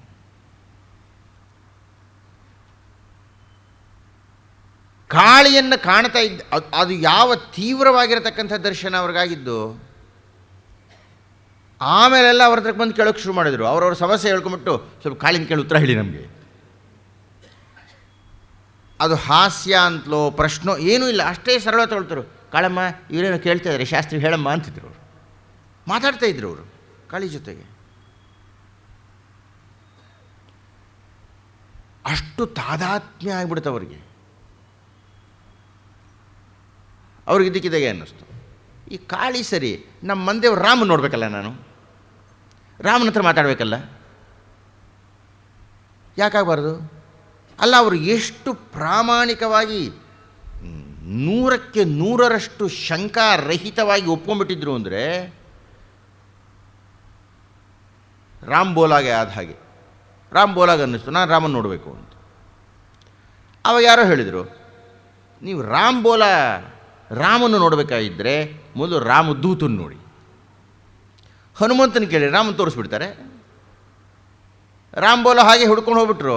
ಕೊನೆಗೆ ಹನುಮಂತ ತೋರಿಸ ಮೇಲೆ ತುಳಸಿದಾಸ ಅಂತ ಆಗಿಬಿಟ್ರು ಅವರು ರಾಮನ ಕಂಡ ಮೇಲೆ. ರಾಮಕೃಷ್ಣರು ಹೇಳಿದರು, ನೀವು ಹನುಮಂತ ಆದರೆ ನೋಡ್ರಿ ರಾಮ ಕಾಣಿಸ್ತಾನೆ. ಹನುಮಂತ ನಾನೀಗ ರಾಮ ಶುರು ಮಾಡಿಬಿಟ್ರು. ಹನುಮಂತ ಹೇಗಿರಬಹುದೋ ಮರ ಹತ್ತು ಕೂತ್ಕೊಂಡ್ಬಿಟ್ರು. ಇದೆಲ್ಲ ಉತ್ಪ್ರೇಕ್ಷೆ ಮಾತಿಲ್ಲ ಅವರಿಗೆ, ನಮಗಾಗನ್ಸುತ್ತೆ ಅಷ್ಟೇ. ಅವರು ಆ ಸಮಾಧಿಯಲ್ಲಿ ಇದ್ದವರು ರಾಮಕೃಷ್ಣರು. ಅವರ ಅಮ್ಮನೂ ಬರದೇ ಹೋಯಿತು. ಮಗ ಬಟ್ಟೆ ಬಿಚ್ಚಾಕ್ತಾನೆ, ಮರ ಹತ್ತು ಕೂತ್ಕೊಳ್ತಾನಂತೆ. ಹುಚ್ಚಿಡಿತ್ಕೊಂಡ್ರೆ ಇವನಿಗೆ. ನಮ್ಮಲ್ಲೆಲ್ಲ ಸಮಾಜದಲ್ಲಿ ಒಂದು ನಿರ್ಣಯ ಇದೆ, ಹುಚ್ಚು ಬಿಡಿಸ್ಬೇಕಾದ್ರೆ ಮದುವೆ ಮಾಡಬೇಕು.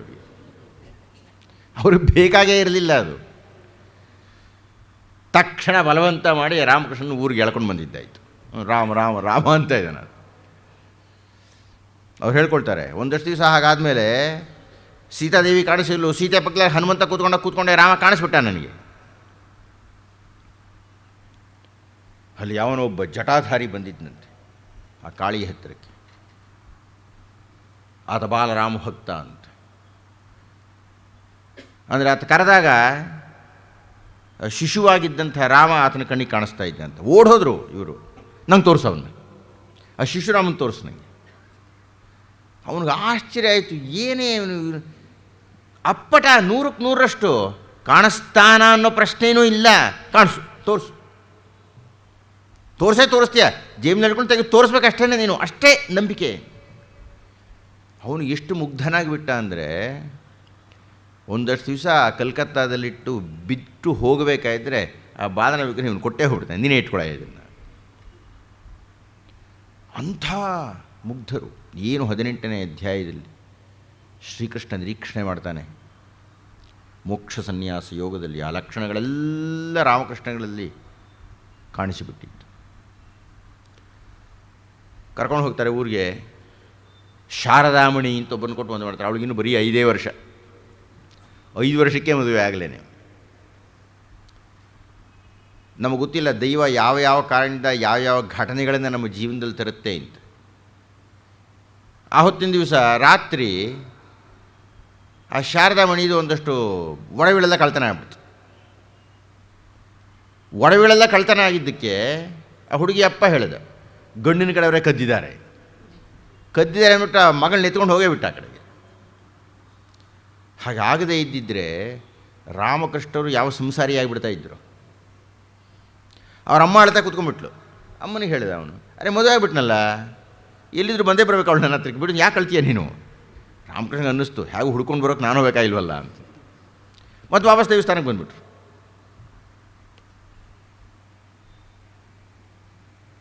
ಭೈರವಿ ಎನ್ನುವಳು ಬಂದು 12ನೇ ಅಧ್ಯಾಯ ಭಗವದ್ಗೀತೆ.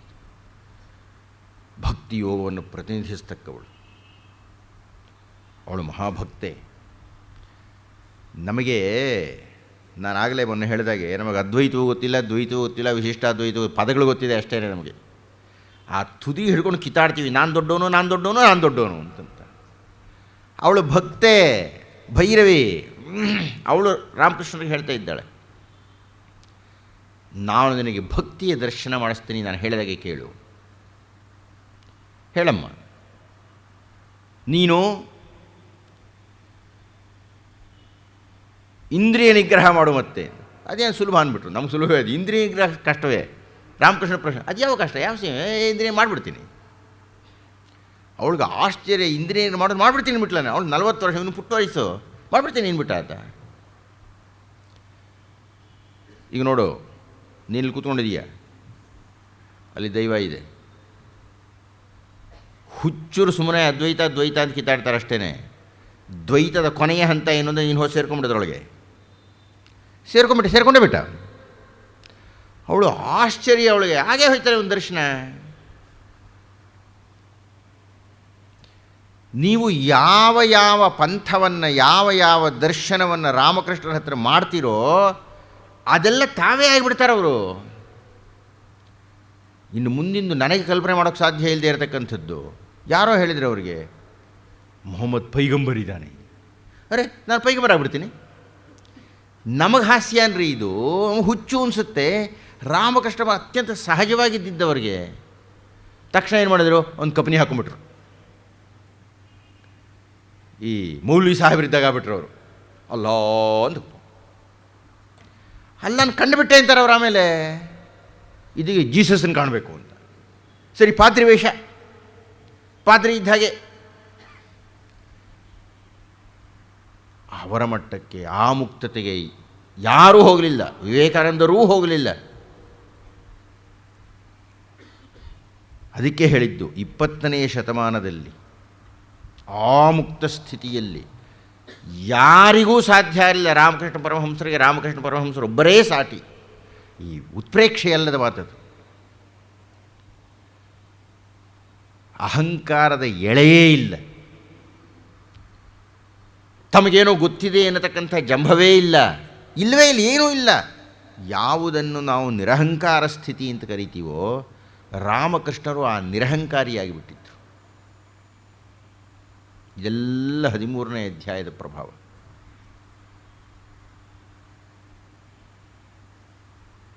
ಮುಂದಿನ ಒಂದು ಘಟ್ಟ ಇಲ್ಲಿಯ ತನಕ ಬಂದಿದ್ದಕ್ಕಿನ್ನ ಅತ್ಯಂತ ವಿಚಿತ್ರವಾದದ್ದು. ತೋತಾಪುರಿ ಅಂತ ಅದ್ವೈತದ ಮಹಾನ್ ಸಿದ್ಧಾಂತಿ ಆ ದಿವಸಗಳಲ್ಲಿ. ನೋಡಿ, ರಾಮಕೃಷ್ಣರಿಗೆ ಕ್ರಿಶ್ಚಿಯನ್ನೂ ವ್ಯತ್ಯಾಸ ಇಲ್ಲ, ಇಸ್ಲಾಮೂ ವ್ಯತ್ಯಾಸ ಇಲ್ಲ, ದ್ವೈತವೂ ವ್ಯತ್ಯಾಸ ಇಲ್ಲ, ಅದ್ವೈತವೂ ಯಾವುದೂ ಇಲ್ಲ. ಅವ್ರು ಎಲ್ಲವೂ ಬೇಕಾಯ ಆನೋಭದ್ರಾಹ. ಅದಕ್ಕೆ ಅವರೊಬ್ಬರೇ ಸಾಟಿ, ಅವರೊಬ್ಬರೇ ನಿದರ್ಶನ. ತೋತಾಪುರಿ ಬಂದು ಹೇಳಿದರು, ನಾನು ನನಗೆ ಅದ್ವೈತದ ಸಾಕ್ಷಾತ್ಕಾರ ಮಾಡ್ತೀನಿ, ಆದರೆ ನೀನು ಸಂಸಾರಿಯಾಗಿರೋ ಹಾಗಿಲ್ಲ.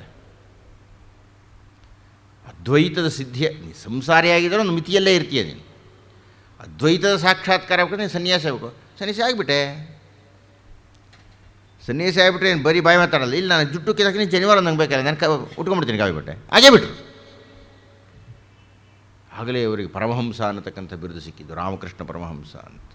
ಸನ್ಯಾಸಿ ಆಗಿದ್ದೀಯೇ ನೀನು, ಕೂತ್ಕೋ. ಈಗ ನಾನು ಹೇಳ್ತೀನಿ, ಮಂತ್ರ ಹೇಳ್ತಾ ಇದ್ದೇನೆ, ತಿಳ್ಕೊ. ಅದ್ವೈತದ ಮಹಾಭಾಷ್ಯ ಇದು, ಅದ್ವೈತದ ಮೂಲ ಸತ್ವ ಇದು. ತತ್ವಂ ಅಸಿ ಶ್ವೇತಕೇತೋ 9 ಬಾರಿ ಹೇಳ್ತಾನಪ್ಪ. ತತ್ ತ್ವಂ ಅಸಿ, ಅದು ಅದು ಅಂತ ನೀನು ಹೇಳಿ ತೋರಿಸ್ತಾ ಇದೆಯಾ. ಅದು ಬೇರೆ ಇಲ್ಲ, ನೀನು ಬೇರೆ ಇಲ್ಲ, ಅದೇ ನೀನು. ಪ್ರತಿಬಿಂಬವನ್ನು ತೋರಿಸ್ತಾ ಇದೆಯಾ ಕನ್ನಡಿಯಲ್ಲಿ.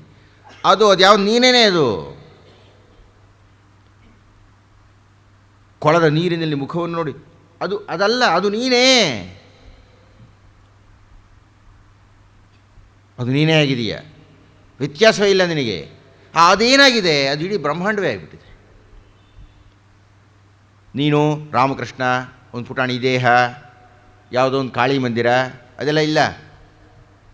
ನೀವು ಇಡೀ ಬ್ರಹ್ಮಾಂಡದಲ್ಲಿ ಐಕ್ಯವಾಗಿಬಿಟ್ಟಿದ್ದೀಯ, ಇಡೀ ಬ್ರಹ್ಮಾಂಡವೇ ನೀನಾಗ್ಬಿಟ್ಟಿದೆಯಾ. ಹಾಗಂತ ಭಾವಿಸ್ಕೊಂಡು ಕೂತ್ಕೊಂಡು ಏನಾಗ್ತೀಯ. ಸ್ವಲ್ಪ ಹೊತ್ತು ಕೂತ್ಕೊಂಡ್ರು, ಕಣ್ಣು ತೆಗೆದ್ರು. ತೋತಾಪುರಿ ಹೇಳಿದರು, ಇಲ್ಲ ಸ್ವಾಮಿ, ಆಗ್ತಾ ಇಲ್ಲ ನನಗೆ. ಯಾಕಾಗ್ತಾ ಇಲ್ಲ? ನಾನು ಎಲ್ಲ ಬಿಡ್ತಾ ಬಂದೆ. ನಾನಿದಲ್ಲ ಅಂದೆ, ಅದಲ್ಲ ಅಂದೆ, ನಮ್ಮಮ್ಮ ಅಲ್ಲ ಅಂದೆ, ಯಾವುದೂ ಅಲ್ಲ ಅಂದೆ. ಆದರೆ ಏನು ಮಾಡಲಿ, ಕಾಳಿ ನಾನಲ್ಲ ಅನ್ನೋಕ್ಕಾಗ್ತಿಲ್ವೇ? ಹೌದಾ? ಅದ್ವೈತದ ತೀವ್ರ ಉತ್ತರ 15ನೇ ಅಧ್ಯಾಯ. ಅದನ್ನೆಲ್ಲ ನೀವು ನೋಡಿದರೆ ರಾಮಕೃಷ್ಣ ಪರಮಹಂಸರ ಜೀವನ ಹೇಗೆ ರೂಪಿತವಾಯಿತು ಅಂತ ಗೊತ್ತಾಗುತ್ತೆ ಭಗವದ್ಗೀತೆಯಲ್ಲಿ. 15ನೇ ಅಧ್ಯಾಯದ ಮಾತು ಚಿತ್ವಾ ಅಂತ ಬರ್ತದೆ. ಅದರಿಗೆ ಅಶ್ವತ್ಥ ವೃಕ್ಷ ಇದೆಯಲ್ಲಯ್ಯ, ಕತ್ತರಿಸಾಕೋದನ್ನು ಅಂತಾನೆ ಕೃಷ್ಣ. ಊರ್ಧ್ವಮೂಲಮಧಃ ಶಾಖಂ ಅಶ್ವತ್ಥಂ ಪ್ರಾಹುರವ್ಯಯಂ. ಕತ್ತರಿಸೋದನ್ನು ತೋತಾಪುರಿ ಹೇಳ್ತಾ ಇದ್ದಾರೆ. ಕಾಳಿ ಬಂದ್ಲ ಅಡ್ಡ, ನಿನ್ನ ಹೆಸರೇನು? ಗದಾಧರ. ಆ ಗದೆ ತಗೋ, ಆ ಕಾಳಿನ ಚೆಚ್ಚು, ಕಾಳಿನೂ ಇಲ್ಲ ಅನ್ನು. ಇದು ಭಾಳ ಕಷ್ಟ. ನೀವು ರಾಮಭಕ್ತರಾದರೆ ರಾಮನನ್ನೂ ಮೀರಿಬಿಡಬೇಕು ಅಂದರೆ ಭಾಳ ಕಷ್ಟದ ವಿಷಯ ಅದು.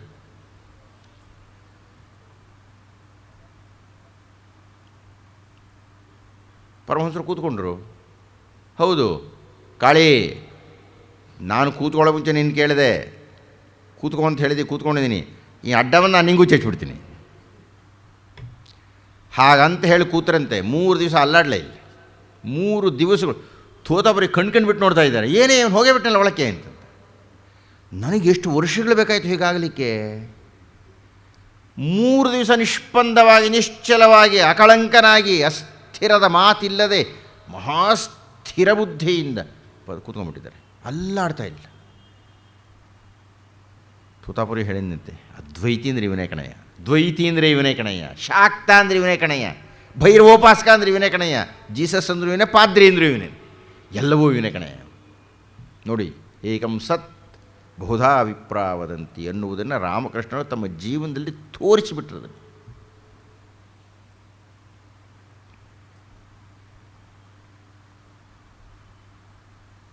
ಆ 3 ದಿವಸ ಆದಮೇಲೆ ಎಚ್ಚರಿಸಬೇಕಾಯ್ತಂತೆ ಅವರು. ಕಿವಿಯಲ್ಲಿ ಹೇಳಿ ಶಿವೋಹಂ ಅನ್ನು ಅಂತ.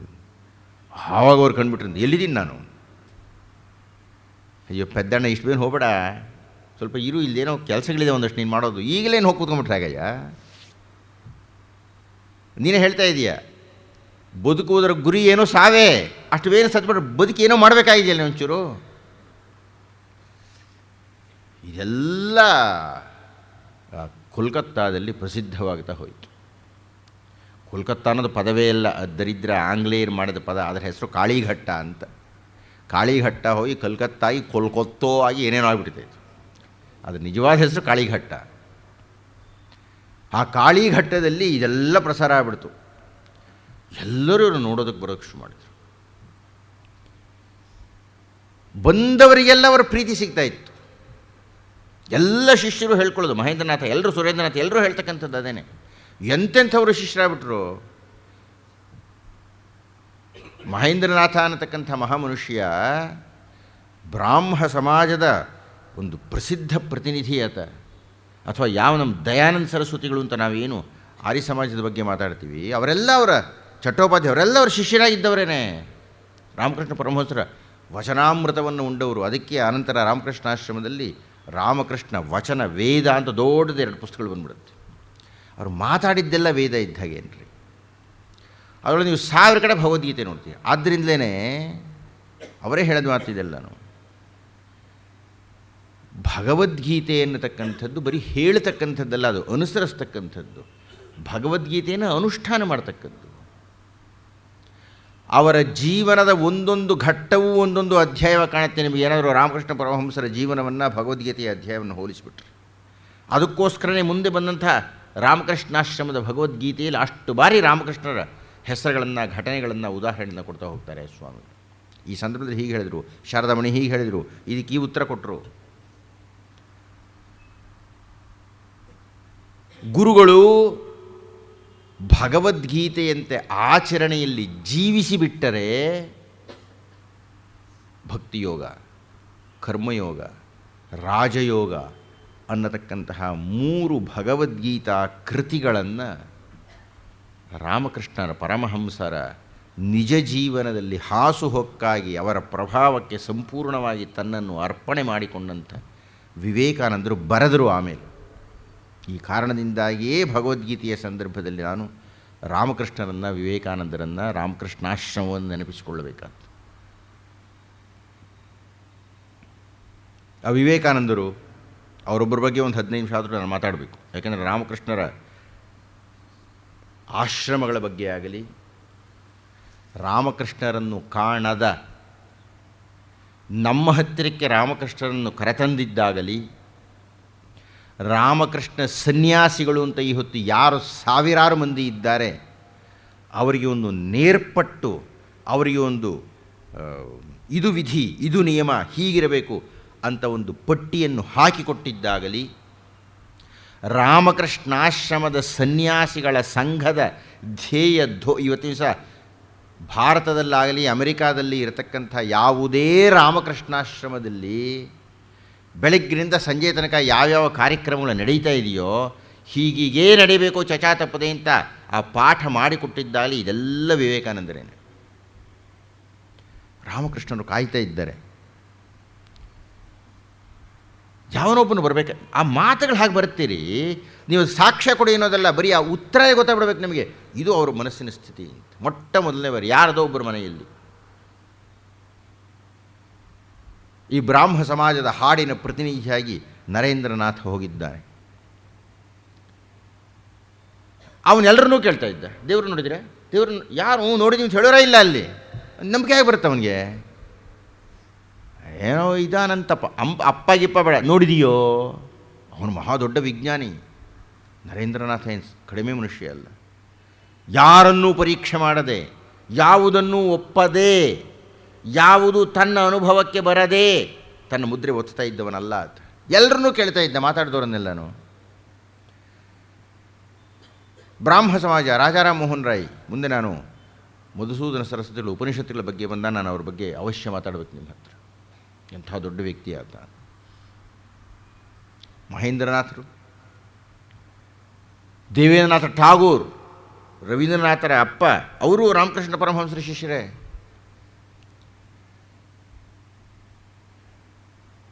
ಯಾರದೋ ಒಬ್ಬರ ಮನೆಯಲ್ಲಿ ಯಾರೋ ಔತಣಕ್ಕೆ ಹೋಗಿದ್ದಾರೆ. ಈ ನರೇಂದ್ರನಾಥನು ಹೋಗಿದ್ದಾನೆ, ಹಾಡು ಹೇಳ್ತಾ ಇದ್ದಾನೆ. ಅಲ್ಲಿಗೆ ರಾಮಕೃಷ್ಣ ಪರಮಹಂಸ ಬಂದೇ ಬಿಟ್ರು. ಅವನು ಕರೆದಿದ್ರು ಊಟಕ್ಕೆ ಬನ್ನಿ ಅಂತ. ಅವರಂಥ ಸರಳ ವ್ಯಕ್ತಿ ಸಾಧ್ಯನೇ ಇಲ್ಲ ನಮ್ಮ ಜೀವನದಲ್ಲಿ. ಊಟ ಮಾಡಿದ್ದಾಯ್ತು, ಎಲ್ಲ ಆಯಿತು. ಇವನು ನರೇಂದ್ರ ಹಾಡು ಹೇಳ್ತಾ ಇದ್ದಾನೆ. ನರೇಂದ್ರನಾಥನ್ ನೋಡಿದ್ರು, ಎಷ್ಟು ಚೆನ್ನಾಗಿ ಹಾಡು ಹೇಳ್ತೀಯ ನೀನು ಅಂದು. ಹೇಸ್ಟಿ ಅಂತ ನರೇಂದ್ರನ ಉಪಾಧ್ಯಾಯರು ಅವ್ರು ಹೇಳಿದರು, ನೀನು ವರ್ಡ್ಸ್ವರ್ತನ್ನು ಅರ್ಥ ಮಾಡ್ಕೋಬೇಕಾಗಿದ್ದರೆ, ದೇವತಾಶಾಸ್ತ್ರ ಅರ್ಥ ಆಗಬೇಕಾಗಿದ್ದರೆ, ನೋಡಿ ಆತ ಕ್ರಿಶ್ಚಿಯನ್ನು ಆತ ಹೇಳ್ತಾ ಇದ್ದ, ನೀನು ಒಂದು ಸಲ ದಕ್ಷಿಣೇಶ್ವರಕ್ಕೆ ಹೋಗಿ ರಾಮಕೃಷ್ಣನ ನೋಡ್ಕೊಂಡು ಗೊತ್ತಾಗ್ಬಿಡುತ್ತೆ ನಿನಗೆ. ಅವ್ರಿಗೂ ಕಾಯ್ತಾಯಿದ್ರು, ರಾಮಕೃಷ್ಣ ಹೇಗಿದ್ದಾರೆ, ಏನು ಮಾಡ್ತಾರೆ, ಹುಚ್ಚುಚ್ಚ ಕಾಣಿಸ್ತಾ ಇದ್ದಾರೆ ಅಂದ್ಕೊಂಡ. ಹೀಗೆ ಇರೋದು. ನಾನು ಏನೋ ಭಾಳ ದೊಡ್ಡದು ಅಂದ್ಕೊಂಡ್ಬಿಟ್ಟಿದ್ದೆ ನಾನು. ಹೀಗೆ ಒಳ್ಳೆ ಪುಟಾಣಿ ಮೂಗು ಹೊಡೆದಾಗ ಆಡ್ತಾ ಇದ್ದಾರಲ್ಲ, ಏನು ಚೆನ್ನಾಗಿದೆಯಾ ನೀನು, ಎಷ್ಟು ಕಾಲ ಆಗೋಯ್ತು ನೀನು, ಹೀಗೆಲ್ಲ ಬಂದುಬಿಟ್ರಲ್ಲ ಹತ್ತಿರಕ್ಕೆ. ಓ ರಾಮಕೃಷ್ಣ ಏನೋ ಅಂದ್ಕೊಂಡ್ಬಿಟ್ಟಿದ್ದೆ, ಭಾಳ ಹಾಗಿರ್ತಾರೆ ಹೀಗಿರ್ತಾರೆ, ಏನು ಇಲ್ಲವೇ ಇಲ್ಲ. ಅವ್ರ ಹತ್ರಕ್ಕೆ ಹೋದರೆಲ್ಲ ಮಾತು ಹೇಳ್ಕೊಳ್ತಾರೆ. ಎಲ್ಲರೂ ಅಷ್ಟೊತ್ತಿಗೆ ಇವರು ಮಹಾ ಸರಳ ಅಂತ ಹೋಗಿರ್ತಾರೆ. ಆ ಸರಳತೆ ಅವ್ರ ಕಲ್ಪನೆಗೆ ಸಾಧ್ಯ, ಅಷ್ಟು ಸರಳ ಆಗಿಬಿಟ್ಟಿರ್ತಾರೆ. ವಿವೇಕರೇ ಬಂದು ಹತ್ತು ಕೂತ್ಕೊಂಡು ತೊಡೆ ಮೇಲೆ ಕೂತ್ಕೊಂಡ್ಬಿಟ್ರೆ ಅವರು.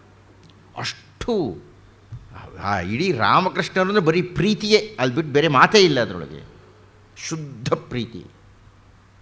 ಅವ್ರು ಕರೆದ್ರು ಒಂದು ಸಲ ಬಾರಯ್ಯ ಅಂತ ಹೇಳಿದರು. ಅವನೊಂದು ಸಲ ಹೋಗ್ತಾನೆ. ಎಷ್ಟು ಕಾಲದಿಂದ ಕಾಯ್ತಾ ಇದ್ದೆ ನೀನು ಬರ್ತೀಯ ಅಂತ. ಆ ವಾಕ್ಯ ಏನು ಹೇಳುತ್ತೆ? ರಾಮಕೃಷ್ಣರು ತಮ್ಮ ತಪಸ್ಸಿದ್ಧಿಯನ್ನು ಇಟ್ಕೊಂಡು ಕಾಯ್ತಾ ಇದ್ದಾರೆ, ಯಾರನ್ನು ಒಳ್ಳೆ ಪಾತ್ರ ಕೊಡಬೇಕು ಅಂತ. ಅದು ಎಲ್ಲ ಗುರುವಿನ ಅಪೇಕ್ಷೆ ಇರುತ್ತೆ. ಯಾವನೊಬ್ಬ ಯೋಗ್ಯ ಬರಬೇಕು, ಯಾವನ ಸಮರ್ಥ ಬರಬೇಕು. ಎಂಥ ಸಮರ್ಥ ಬರಬೇಕು? ನಾನು ಒಪ್ಪುವಂಥವನು ಬರಬೇಕು ನನ್ನ ಹತ್ರಕ್ಕೆ. ಅಂಥವನೇ ಬಂದ ಅವನು. ದೇವರು ನೋಡಿದ್ದೀರಾ? ನೋಡಿದ್ದೀನಿ ಅಂದರು. ಮೊಟ್ಟ ಮೊದಲನೇ ಸಲ ನರೇಂದ್ರನಿಗೆ ದಿಗ್ಭ್ರಾಂತಿ ಆಗ್ಬಿಡ್ತು. ಏನೇ ಇದು ಹೇಳಿಬಿಟ್ಟು ನಾನು ನೋಡಿದ್ದೀನಿ ಅಂತಂತ. ಯಾರನ್ನ ಕೇಳಿದ್ರು ಇಲ್ಲ ಅಂತ ಇದ್ದರು. ನೋಡಿದ್ದೀರಾ? ನೋಡಿದ್ದೀನಿ.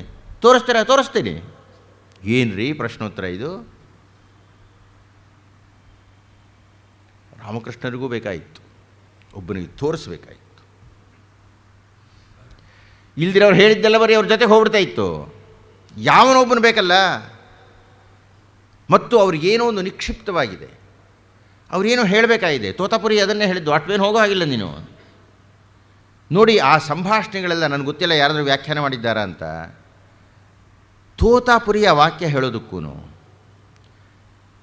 ಆ ನರೇಂದ್ರ ಅವ್ರ ಹತ್ರಕ್ಕೆ ಬರ್ತಾ ಇದ್ದಾಗೆ ಎಷ್ಟು ದಿವಸದಿಂದ ಕಾಯ್ತಾ ಇದ್ನೆ ಅಂತ ಅವ್ರು ಹೇಳೋ ವಾಕ್ಯ ಏನು ಮೊದಲೇ ಗೊತ್ತಿತ್ತೆ, ಅವರಿಬ್ಬರು ಚರ್ಚೆ ನಡೆದಿತ್ತೆ ಅನ್ನೋದಕ್ಕೂ ಇವತ್ತಿನ ದಿವಸ 200-300 ರಾಮಕೃಷ್ಣ ಆಶ್ರಮಗಳು ತೆರೆದಿರೋದಕ್ಕೂ ನನಗೆ ಯಾವುದೋ ಒಂದು ಕೊಂಡಿ ಕಾಣಿಸ್ಬಿಡುತ್ತೆ ಇವುಗಳೆಲ್ಲನೂ. ರಾಮಕೃಷ್ಣರು ಹಾಗೆ ಲೀನವಾಗತಕ್ಕದ್ದು, ಅವರು ಮಾತೆತ್ತರೆ ನಾನು ಗುರಿ ಸಾಯೋದು ಗುರಿ ಸಾಯೋದು ಗುರಿ ಸಾಯೋದು ಅಂತಾರೆ. ಅದಲ್ಲ, ಸತ್ಯ ಹೋಗ್ತೀಯಾ. ಆದರೆ ಅದಕ್ಕೆ ಮುಂಚೆ ಒಂದು ಬಹಳ ದೊಡ್ಡ ಕೆಲಸ ಇದೆ. ಒಬ್ಬ ವಿವೇಕಾನಂದನ ತಯಾರು ಮಾಡಬೇಕು ನೀನು. ವಿವೇಕಾನಂದ ನೀನು ಯಾಕೆ ತಯಾರು ಮಾಡಬೇಕಂದ್ರೆ ಅವ್ನು ನಿನ್ನನ್ನು ತಯಾರು ಮಾಡಬೇಕು. ಆಮೇಲೆ ಇದು ಎಂಥ ಅದ್ಭುತವಾದ ಅದ್ವೈತ ಅನ್ರಿ.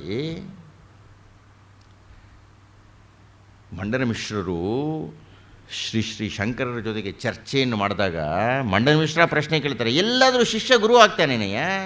ಏನು ಅದ್ವೈತ ಅಂದರೆ ಹೀಗೆ ಹೇಳ್ತಾ ಇದೆಯಲ್ಲ, ಗುರು ಶಿಷ್ಯ ಎಲ್ಲ ಒಂದೇ ಅಂತಂತ. ಶ್ರೀ ಶಂಕರ ಉತ್ತರ ಕೊಡ್ತಾರೆ.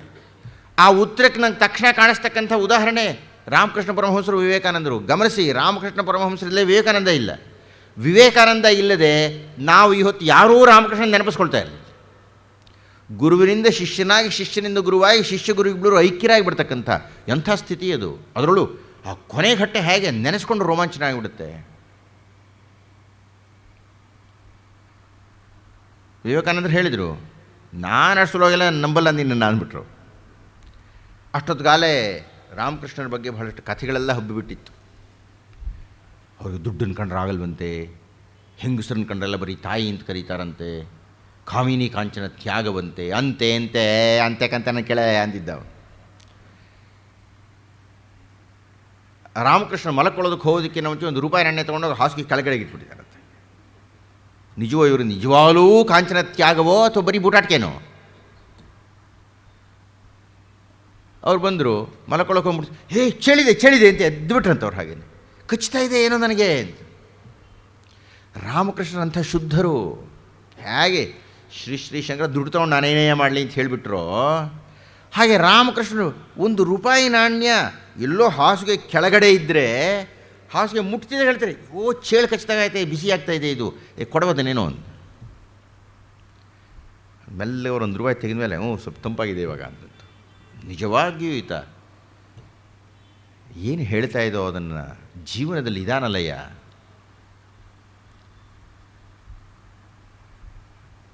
ಆಮೇಲೆ ಕೇಳಿದರು, ನನಗೆ ಸ್ವಲ್ಪ ದೇವ್ರನ್ನ ತೋರಿಸ್ಬಿಡಿ.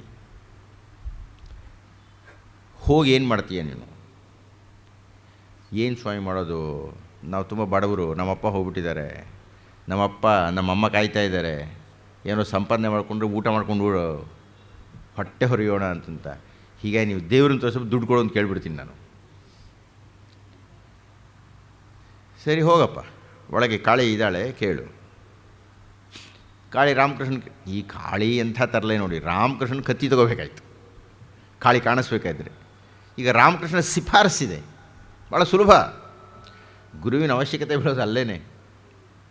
ನೀವು 100 ಸಲ ಭಗವದ್ಗೀತೆ ಓದ್ಬೋದು, ಆದರೆ ನಿಮಗೆ ಯಾರಾದರೂ ಒಬ್ಬರು ಆ ಒಂದು ಶ್ಲೋಕವನ್ನು ನನಗೆ ಸುಮ್ಮನೆ ಲಕ್ಷ್ಮೀ ಜೈಮಿನಿ ಭಾರತದ್ದು ಒಂದು ಪದ್ಯ 1 ವರ್ಷ ಬೇಕಾಯ್ತು ನಾನು ಅರ್ಥ ಮಾಡ್ಕೊಳ್ಳೋದಕ್ಕೆ. ಆ ಲಕ್ಷ್ಮೀ ಜೈಮಿನಿ ಭಾರತ 2ನೇ ಪದ್ಯ, ಪಾವನ ತುಲಾಭರಣಮಮ್ಮಾಡಿಕೊಂಡೆ ಸೇವ ಪಾವನತರ ಸ್ವರೂಪಂ ನಾರದಾದಿ ಮುನಿ ಪಾವನ ತಪಾದ ಪಂಕೀರುಹದ್ವಂದ್ವನ್ ಇಂದು ಕಲಾವತಂಸನ್ ಉಮಯ ಭಾವನೆಯ ನೊಡಗೂಡಿಸುವ ಸುರರ ಸಂಭಾವನೆಯ ಕೈಕೊಳ್ಳುವ ಲೋಕ ವಿಸ್ತರಣ ಪ್ರಭಾವನಯನತ್ರಯಂ ದೇವ ಗಂಗಾಧರಂ ಬಿಡದೆ ಸಲಹುಗೆ ನಮ್ಮನು. ಇದು ನಾನು ಕಂಡ್ಕೊಂಡವ್ರನ್ನ ಮೇಷ್ಟ್ರಗಳನ್ನೆಲ್ಲ ಕೇಳ್ತಾ ಇದ್ದೆ. ಅವರು ನನಗೂ ಇಲ್ಲೇ ಸಂದೇಹ ಅನ್ರಿ ಇನ್ನೋರು, ಇನ್ನು ಅವ್ರು ಹೇಗೆ ಮೇಷ್ಟ್ರಾಗ್ತಾರೆ ಅಂತಿದ್ದೆ ನಾನು. ಎಷ್ಟೋ ಕಾಲ ಬೇಕಾಯಿತು. ನಾನು ಪಾವನ ಅಂದರೆ ಹಾವು ಅಂದ್ಕೊಳ್ತಾ ಇದ್ದೀನಿ. ಪಾವನ ತುಲಾಭರಣ, ಪಾವನ ಅನ್ನತಕ್ಕಂಥ ಒಂದು ತಕಡಿ ಇಟ್ಕೊಂಡ್ಬಿಟ್ಟಿದ್ದಾನೆ ಅಂತ ನಾನು ಹೇಳಿದರೆ ಇದ್ರೂ ಇರ್ಬೋದು ಅಂತಾರೆ ಅವರು. ಅದು ಅಲ್ಲವೇ ಅಲ್ಲ. ನಾನು ತಲೆ ಚೆಚ್ಕೊಂಡು ಎಷ್ಟೋ ಕಾಲ ಆದಮೇಲೆ ನನಗೆ ಪಾವನ್ ಅಂದರೆ ಹಾವು ಅಂತ ಗೊತ್ತಾಗಬೇಕಾಯ್ತು. ಪಾವನ್ ಅತುಲಾಭರಣಮಮ್ಮಾಡಿಕೊಂಡೆ ಸೇವ, ಹಾವು ಅನ್ನತಕ್ಕಂಥ ಆಭರಣವನ್ನು ಮಾಡಿಕೊಂಡವನು ಶಿವ ಅಂತ ಅರ್ಥ ನನಗೆ ಗೊತ್ತಾಗಬೇಕಾದ್ರೆ ಈ ಪೆದ್ದ ತಲೆಗೆ ಅಷ್ಟು ಕಾಲ ಬೇಕಾಯಿತು. ಯಾಕೆಂದರೆ ದುರದೃಷ್ಟಕ್ಕೆ ನಂಗೆ ಇಲ್ಲಿ ತನಕ ಒಬ್ಬ ಮೇಷ್ಟ್ರು ಸಿಕ್ಕೇ ಇಲ್ಲ, ನನಗೆ ಗುರುವೇ ಇಲ್ಲ ಅನ್ನತಕ್ಕಂಥ ಮಹಾ ದುಃಖ ಇದೆ ನನಗೆ. ವಿವೇಕಾನಂದ ಮಹಾಪುಣ್ಯಶಾಲಿಗಳು ರಾಮಕೃಷ್ಣರಂಥ ಗುರುಗಳು ಸಿಕ್ಬಿಟ್ರು ಅವ್ರಿಗೆ. ಆ ರಾಮಕೃಷ್ಣರು ಒದ್ದಾಡಿ ಬೆತ್ತೆಯಾಗಿ ಹೊರಳಾಡಿ ಕಾಣಿಸಲ್ವಾ ಅಂತ ಕತ್ತಿ ತಗೊಂಡು ಕಡ್ಕೊಳ್ಳೋಕೆ ಹೋದಾಗ ಕಾಣಿಸಿದ್ಲು. ಇವಾಗ ತೋರಿಸ್ತೀನಿ ಹಿಂದೆ ಬಿಟ್ಟರು. ಆ ಗುರು ಪಕ್ಕದಲ್ಲಿದ್ದು ನೋಡ್ರಿ, ಆ ಶಕ್ತಿ ನೋಡ್ರಿ ಹೇಗಿದೆ. ಆ ಕಾಳಿ ಕೇಳ್ತಾಳೆ, ಏನೇ ಒಳಗೆ ಕಳಿಸ್ತಾ ಇದೆಯಾ ಅಂತ. ಏನೋ ಕೇಳ್ತಾನಂತೆ, ಕೊಡಮ್ಮ. ಇವರು ನಿರೀಕ್ಷೆಯಿಂದ ಕಾಳಿ ಕಾಣಿಸ್ತಾಳೆ ಅಂತ ಅಷ್ಟು ಸುಲಭವಾಗಿ ಕಾಣಿಸೇ ಬಿಟ್ಲು. ಏನೇ ಬಂದೆ, ಒಳ್ಳೆ ಅಮ್ಮ ಮಗ ಮಾತಾಡ್ದಾಗೆ, ಏನು ಬೇಕು, ನಂಗೆ ಸ್ವಲ್ಪ ಭಕ್ತಿ ಬೇಕಮ್ಮ ಅಂದ್ಬಿಟ್ರು ಅವರು. ಏನಂದೆ, ಭಕ್ತಿ, ದುಡ್ಡು ಹೇಳ್ತಾರೆ, ಮಾಯ ಆಗಿಬಿಟ್ಟಿದ್ದಾಳೆ ಒಳಗೆ. ಓಡ್ ಬಂದರು ಹೊರಗಡೆ. ರಾಮಕೃಷ್ಣ ಕೂತ್ಕೊಂಡಿದ್ದಾರೆ ಜಗಲಿ ಮೇಲೆ. ಮೇಷ್ಟ್ರೆ ಇನ್ನೊಂದು ಅವಕಾಶ ಕೊಡ್ರಿ ನನಗೆ. ಕಾಳಿ ಬಂದಲು, ಅದು ಯಾಕೋ ಭಕ್ತಿ ಗೊತ್ತೇ ಆಗಲಿಲ್ಲ ನನಗೆ. ಸರಿ ಹೋಗಿ ಕೇಳಿ ಇನ್ನೊಂದು ಸಲ, ಎಚ್ಚರಿಕೆಯಿಂದ ಹೋಗು. ಈ ಸಲ ಬಿಡ್ತೀನ, ದುಡ್ಡು ದುಡ್ಡು ದುಡ್ಡು ದುಡ್ಡು ದುಡ್ಡು. ಏನಯ್ಯ ತಿರುಗಿ ಕಳಿಸ್ತಾ ಇದೆಯಾ ಅಂದರೆ, ಇನ್ನೊಂದು ಸಲ ಅಂತೇನೋ ಕೊಟ್ಬಿಡಮ್ಮ. ಕಾಳಿ ದುಡ್ಡು ಕಾಳಿ ದುಡ್ಡು ದುಡ್ಡು ಕಾಳಿ ದುಡ್ಡು ಕಾಳಿ ದುಡ್ಡು ಕಾಳಿ ಅಂತ ಬಂದಿದ್ದಾನಂತೆ. ಕಾಳಿ ಕಾಣಿಸಿಲ್ಲ. ಏನಯ್ಯ 5 ನಿಮಿಷದಲ್ಲಿ ತಿರುಗಿ ಬಂದಿದ್ದು, ಏನೇ ಬೇಕು ನಿಂಗೆ? ಅಮ್ಮ ನಂಗೆ ಜ್ಞಾನ ಕೊಡು, ತಗೋ. ಅರೆ ಏನು ಕೇಳಿದ? ದುಡ್ಡು. ಅಯ್ಯೋ ಸ್ವಾಮಿ ತಿರುಗಿ ಕೇಳಿದರು. ನೋಡು, ಗಂಗಮ್ಮನು 3 ಸಲನೇ ಎತ್ತೋದು, 3ನೇ ಸಲ ಕೊನೆಯ ಅವಕಾಶ ಕೊಡ್ತಾ ಇದ್ದೀನಿ. ಈ ಸಲ ಅದೇನು ಕೇಳ್ತೀವಿ ಕೇಳ್ಕೊಂಬಿಡಿ ನೀನು. ಒಳಕ್ಕೆ ಹೋದರು. ಕಾಳಿ ದುಡ್ಡು ಕೊಡು, ಕಾಳಿ ದುಡ್ಡು ಕೊಡು, ಕಾಳಿ ದುಡ್ಡು ಕೊಡು, ಕಾಳಿ ದುಡ್ಡು ಕೊಡು, ದುಡ್ಡು ಬೇಕು ದುಡ್ಡು ಬೇಕು ದುಡ್ಡು ಬೇಕು, ಕಾಳಿ ಕಾಳಿ ಕಾಳಿ ದುಡ್ಡು ಕಾಳಿ ದುಡ್ಡು ಅಂತೇಳಿದ್ದಾರೆ. ಪ್ರತ್ಯಕ್ಷ ಹೇಳೋದು. 10 ನಿಮಿಷದಲ್ಲಿ 3 ಸಲ ಪ್ರತ್ಯಕ್ಷ. ಇನ್ನು ಮೊದಲನೇ ಸಲ ನಾನು ಅದನ್ನು ಕೇಳ್ತೀವಿ, ಬೇಗ ಕೇಳು, ಇನ್ನೊಂದು ಸಲ ಕರಿಬೇಡ ನೀವು. ಅಮ್ಮ ನಂಗೆ ವೈರಾಗ್ಯ ಕೊಡಮ್ಮ. ತಗೊಳ್ಳೆ. ರಾಮಕೃಷ್ಣರು ಒಳಗೆ ಬಂದು ಹೇಳ್ತಾರೆ, ಈಗ ನಾನು ಹೆಸರು ಬದಲಾಯಿಸ್ತೀನಿ, ನೀನು ವಿವೇಕಾನಂದನೇ, ನಿನಗೆ ಈಗಲೇ ವಿವೇಕ ಬಂದಿದ್ದು, ನೀನು ದುಡ್ಡು ತೊಗೊಂಡು ಏನೂ ಮಾಡೋಕ್ಕಾಗ್ತಾ ಇರಲಿಲ್ಲ, ನಿನಗೆ ವೈರಾಗ್ಯ ಬೇಕಾಗಿತ್ತು, ಸನ್ಯಾಸಿ ಆಗಬೇಕಾಗಿತ್ತು, ಈಗ ನೀನು ಸನ್ಯಾಸಿ ಆದ್ದರಿಂದ ನೀನು ವಿವೇಕಾನಂದ ಅನ್ನತಕ್ಕಂಥ ಪದದ ಆನಂದವೇ ಅಲ್ಲಿಂದ ಎಲ್ಲ ರಾಮಕೃಷ್ಣಾಶ್ರಮದ ಸನ್ಯಾಸಿಗಳಿಗೂ ಅಂಟುಕೊಳ್ತದೆ. ಆನಂದ ಅನ್ನತಕ್ಕಂಥದ್ದು ಬರಬೇಕು, ಆನಂದ ಅನ್ನತಕ್ಕಂಥದ್ದು ಬರಬೇಕು. ಆಮೇಲಿಂದು ಚರಿತ್ರೆ ಆಗಿಬಿಡ್ತಲ್ರಿ. ಏನು ಆ ವಿವೇಕಾನಂದರ ಪ್ರಭಾವ, ರಾಮಕೃಷ್ಣಾಶ್ರಮದ ಆ ಬೀಜದ ಅಂಕುರ. ಅಥವಾ ರಾಮಕೃಷ್ಣನ ಬದುಕಿದ್ದಾಗ ಕಲ್ಪನೆಯೇ ಇರಲಿಲ್ಲ, ಯಾರಿಗೂ ಕಲ್ಪನೆ ಇರಲಿಲ್ಲ. ಬೇಕಾದಷ್ಟು ಜನ ಶಿಷ್ಯರು ಬಂದರು. ಶಿಷ್ಯರನ್ನೆಲ್ಲ ಕೂಡಿಸ್ಕೊಂಡು ರಾಮಕೃಷ್ಣರು ಒಂದಷ್ಟು ಉಪದೇಶಗಳನ್ನು ಕೊಟ್ಟರು. ಆತ್ಮೀಯರೇ, ಆ ಉಪದೇಶಗಳನ್ನು ಕೊಟ್ಟು ನಾನು ಉಪನ್ಯಾಸವನ್ನು ಮುಕ್ತಾಯ ಮಾಡ್ತಾ ಇದ್ದೇನೆ. ಈ ಹೊತ್ತಿನ ದಿವಸ ಕೂಡ ರಾಮಕೃಷ್ಣಾಶ್ರಮಗಳಲ್ಲಿ ನನಗೆ ಗೊತ್ತಿರತಕ್ಕಂಥದ್ದು, ಒಳಗೇನಿದೆಯೋ ದೇವ್ರಿಗೆ ಗೊತ್ತು, ಒಳಗೂ ಹಾಗೆ ಇದೆ ನಾನು. ಯಾಕೆಂದರೆ ನಾನು ಯಾವ ಸ್ವಾಮಿಗಳ ಸಂಪರ್ಕಕ್ಕೆ ಬಂದಿದ್ದೇನೆ ಅವರೆಲ್ಲ ತುಂಬ ಮೇಲ್ ಮಾಡಿದೆ. ಉದಾಹರಣೆಗೆ ನಾನು ಬಹಳ ವರ್ಷಗಳಿಂದ ಜಗದಾತ್ಮಾನಂದರ ಅವರ ಆ ತುಂಬ ಔನ್ನತ್ಯದ ಅತಿ ವಿನೀತದ ಬಹಳ ದೊಡ್ಡ ಒಂದು ಘಟನೆ ನನಗೋವರೆಗೂ ನಡೀತು. ಬಹಳ ದೊಡ್ಡ ಘಟನೆ ಇದು, ಅದಿರಲಿ, ಅದೀಗ ತುಂಬ ವೈಯಕ್ತಿಕ ಆಗುತ್ತೆ, ಅದು ಬಿಡಿ. ಅದನ್ನೆಲ್ಲ ನಾನು ನೋಡಿಬಿಟ್ಟಿದ್ದೇನೆ. ಹೀಗಾಗಿ ನನಗೆ ರಾಮಕೃಷ್ಣಾಶ್ರಮದಲ್ಲಿರತಕ್ಕಂಥ ಸನ್ಯಾಸಿಗಳೆಲ್ಲ ರಾಮಕೃಷ್ಣರ ಅಪೇಕ್ಷೆಯಂತೆ ವಿವೇಕಾನಂದರು ಹಾಕಿಕೊಟ್ಟಂತಹ ನಿಯಮಗಳಂತೆ ಇದ್ದಾರೆ ಅಂತ ನಾನು ಭಾವಿಸಿದ್ದೇನೆ. ನನ್ನ ಭಾವನೆ ಹಾಗೆ ಇರಲಿ ಅಂತ ನಾನು ಅಂದ್ಕೊಂಡಿದ್ದೆ. ಅವರು ಹೇಳಿದರು, ರಾಮಕೃಷ್ಣಾಶ್ರಮ ಅನ್ನತಕ್ಕಂಥದ್ದು ಮಿತಿ ಇಲ್ಲದ್ದು, ಅಮಿತವಾದದ್ದು. ಅಂದರೆ ಜಾತಿ ಇಲ್ಲ, ಯಾವುದೇ ವಿಧವಾಗಿರತಕ್ಕಂಥ ಮಿತಿ ಇಲ್ಲ, ಮತ್ತು ಪವಾಡವೇ ಇಲ್ಲ, ಅದಕ್ಕೆ ರಹಸ್ಯವೇ ಇಲ್ಲ. ಅದಕ್ಕೆ ರಾಮಕೃಷ್ಣನೇ ಕೊಟ್ಟು ಉದಾಹರಣೆ ಅದಕ್ಕೆ. ಅಲ್ಲಯ್ಯ, 4 ಕಾಣಿ ಕೊಟ್ಟು ನದಿ ದಾಟಬೇಕಾಗಿದ್ದರೆ 4 ವರ್ಷ ತಪಸ್ ಮಾಡಿ ಹಾರಬೇಕಾ? ಆ ಪವಾಡಗಳು ಮಾಡೋದಕ್ಕೆ ಹೋಗಬೇಡಿ. ಯಾರು ಪವಾಡಗಳನ್ನು ಮಾಡುತ್ತಾರೋ ಅವ್ರನ್ನ ನಂಬಬೇಡಿ, ಅವ್ರ ಬೂಟಾಟಿಕೆ ಅಂದ್ಕೊಳ್ಳಿ. ರಾಮಕೃಷ್ಣಾಶ್ರಮದ ಅದಕ್ಕೆಲ್ಲ ಅರ್ಥವೇ ಇಲ್ಲ. ಯಾರೋ ನಂಗೆ ವಿವೇಕಾನಂದ ಮೈ ಮೇಲೆ ಬಂದುಬಿಡ್ತಾರೆ ಅಂದರೆ ಅದಲ್ಲವೇ ಇಲ್ಲ ಅನ್ನಬೇಕು. ಪವಾಡಗಳು ಸುಳ್ಳು. ಮತ್ತು ರಾಮಕೃಷ್ಣ ಹೇಳಿದರು, ಶಿಷ್ಯರನ್ನೆಲ್ಲ ಕೂಡಿಸ್ಕೊಂಡು ಹೇಳಿದರು, ಗುರುಗಳು ಅಂತ ಯಾರು ಕರೆಸ್ಕೊಳ್ತಾರೋ ಆ ಗುರುಗಳು ನಂಬೇಡಿ, ಅದರಲ್ಲೂ ಸನ್ಯಾಸಿಗಳನ್ನು ನಂಬಲೇಬೇಡಿ. ನೀವು ಪರೀಕ್ಷೆ ಮಾಡಿ. ಅದನ್ನೇ ವಿವೇಕಾನಂದರು ಮಾಡಿತ್ತು ರಾಮಕೃಷ್ಣರಿಗೆ. ನೀವು ಯಾರನ್ನಾದರೂ ಒಪ್ಪಿಕೊಳ್ಳುವ ಮುಂಚೆ ಪರೀಕ್ಷೆ ಮಾಡಿ. ನಿಮ್ಮ ಪರೀಕ್ಷೆಯಲ್ಲಿ ಅವನು ಗೆಲ್ಲಬೇಕು. ಹನುಮಂತ ರಾಮರ ಭೇಟಿ ಎಂಥ ಅದ್ಭುತವಾದ ಮಿಲನ ಅದು. ಎಷ್ಟು ಅದ್ಭುತವಾದಂಥ ಪರಸ್ಪರ ಪರೀಕ್ಷೆಯಲ್ಲಿ ಇಬ್ಬರೂ ಪ್ರಶಂಸೆ. ಶಿಷ್ಯನು ಗುರುವನ್ನು ಪರೀಕ್ಷೆ ಮಾಡಬೇಕು, ಗುರುವೂ ಶಿಷ್ಯನನ್ನು ಪರೀಕ್ಷೆ ಮಾಡಬೇಕು. ಆಗ ಅದು ನಿಜವಾಗಿರತಕ್ಕಂಥ ಒಂದು ಗುರು ಶಿಷ್ಯದ ಸಂಬಂಧ ಆಗಿಬಿಡುತ್ತೆ. ನೀವು ಯಾರನ್ನಾದರೂ ಗುರು ಅಂತ ಒಪ್ಪಿಕೊಳ್ಳಬೇಕಾಗಿದ್ದರೆ ಮೇಲ್ನೋಟಕ್ಕೆ ಮಾರು ಹೋಗಕೂಡದು. ಅವರ ಆಂತರ್ಯವನ್ನು ಹೋಗಬೇಕು, ಪರೀಕ್ಷೆ ಮಾಡಬೇಕು. ನಿಜವಾಗಿಯೂ ಆ ಸ್ಥಾನದಲ್ಲಿ ಅವನಿದ್ದಾನಾತ ನಿಮ್ಮ ಹೃದಯ ಒಪ್ಪಿಕೊಂಡ್ರೆ ಮಾತ್ರವೇ ನೀವು ಶಿಷ್ಯರಾಗಬೇಕು. ಇದು ಮೊಟ್ಟ ಮೊದಲನೇ ನಿಯಮ. ಎರಡನೆಯದು, ಈ ಅದ್ವೈತಿಗಳು ದ್ವೈತಿಗಳು ಕಿತ್ತಾಡ್ತಾ ಇದ್ದಾರೆ. ಅವರು ಯಾರಿಗೂ ಅದರ ಮೂಲ ಸತ್ವ ಗೊತ್ತಿಲ್ಲ. ಮನ್ಮನಾಭವ ಮದ್ಭಕ್ತೋ ಮದ್ಯಾಜೀ ಮಾಂ ನಮಸ್ಕುರು ಮಾಮೇ ವೇಶ್ಯಸಿ ಸತ್ಯಂತೆ ಪ್ರತಿಜಾನೇ ಪ್ರಿಯೋಸಿ ಮೇ ಅಂತ ಕೃಷ್ಣ ಏನು ಹೇಳ್ತಾ ಇದ್ದಾನೆ, ಆ ತ್ರಯ್ಯಾಚಾರ್ಯರಿಗೂ ಹೇಳ್ತಾ ಇದ್ದಾನೆ. ಅದು ಮನ್ಮನಾಭವ ಅನ್ನತಕ್ಕಂಥದ್ದು ಶುದ್ಧಾದ್ವೈತ, ಮದ್ಯಾಜಿ ವಿಶಿಷ್ಟಾದ್ವೈತ, ಮಾಂ ನಮಸ್ಕುರು ದ್ವೈತ. ಕೃಷ್ಣ ಏನು ಹೇಳ್ತಾ ಇದ್ದಾನೆ, ಈ ಮೂರಲ್ಲಿ ನೀನು ಯಾವುದಾದ್ರೂ ಬರಯ್ಯ. ಮಾಮೇ ವೇಶ್ಯಸಿ ಸತ್ಯಂತೆ ಪ್ರತಿಜಾನೇ ಪ್ರಿಯೋಸಿಮೆ. ನಾನು ಪ್ರತಿಜ್ಞೆ ಮಾಡಿ ಹೇಳ್ತಾ ಇದ್ದೇನೆ, ಶಾಖೆಗಳ 100 ಇರಲಿ, ನಿಂಗೆ ಬೇಕಾದ ಶ್ರದ್ಧೆ. 7ನೇ ಅಧ್ಯಾಯದ ಕೊನೆಯಲ್ಲಿ ಕೃಷ್ಣ ಏನು ಹೇಳ್ತಾನೆ? ಯೋ ಯೋ ಯಾಂ ಯಾಂ ತನುಂ ಭಕ್ತಃ ಶ್ರದ್ಧೆಯ ಅರ್ಚಿತುಂ ಇಚ್ಛತಿ ತಸ್ಯ ತಸ್ಯ ಅಚಲಾಂ ಶ್ರದ್ಧಾಂ ತಾಂ ಏವ ವಿದಧಾಮ್ಯಹಂ.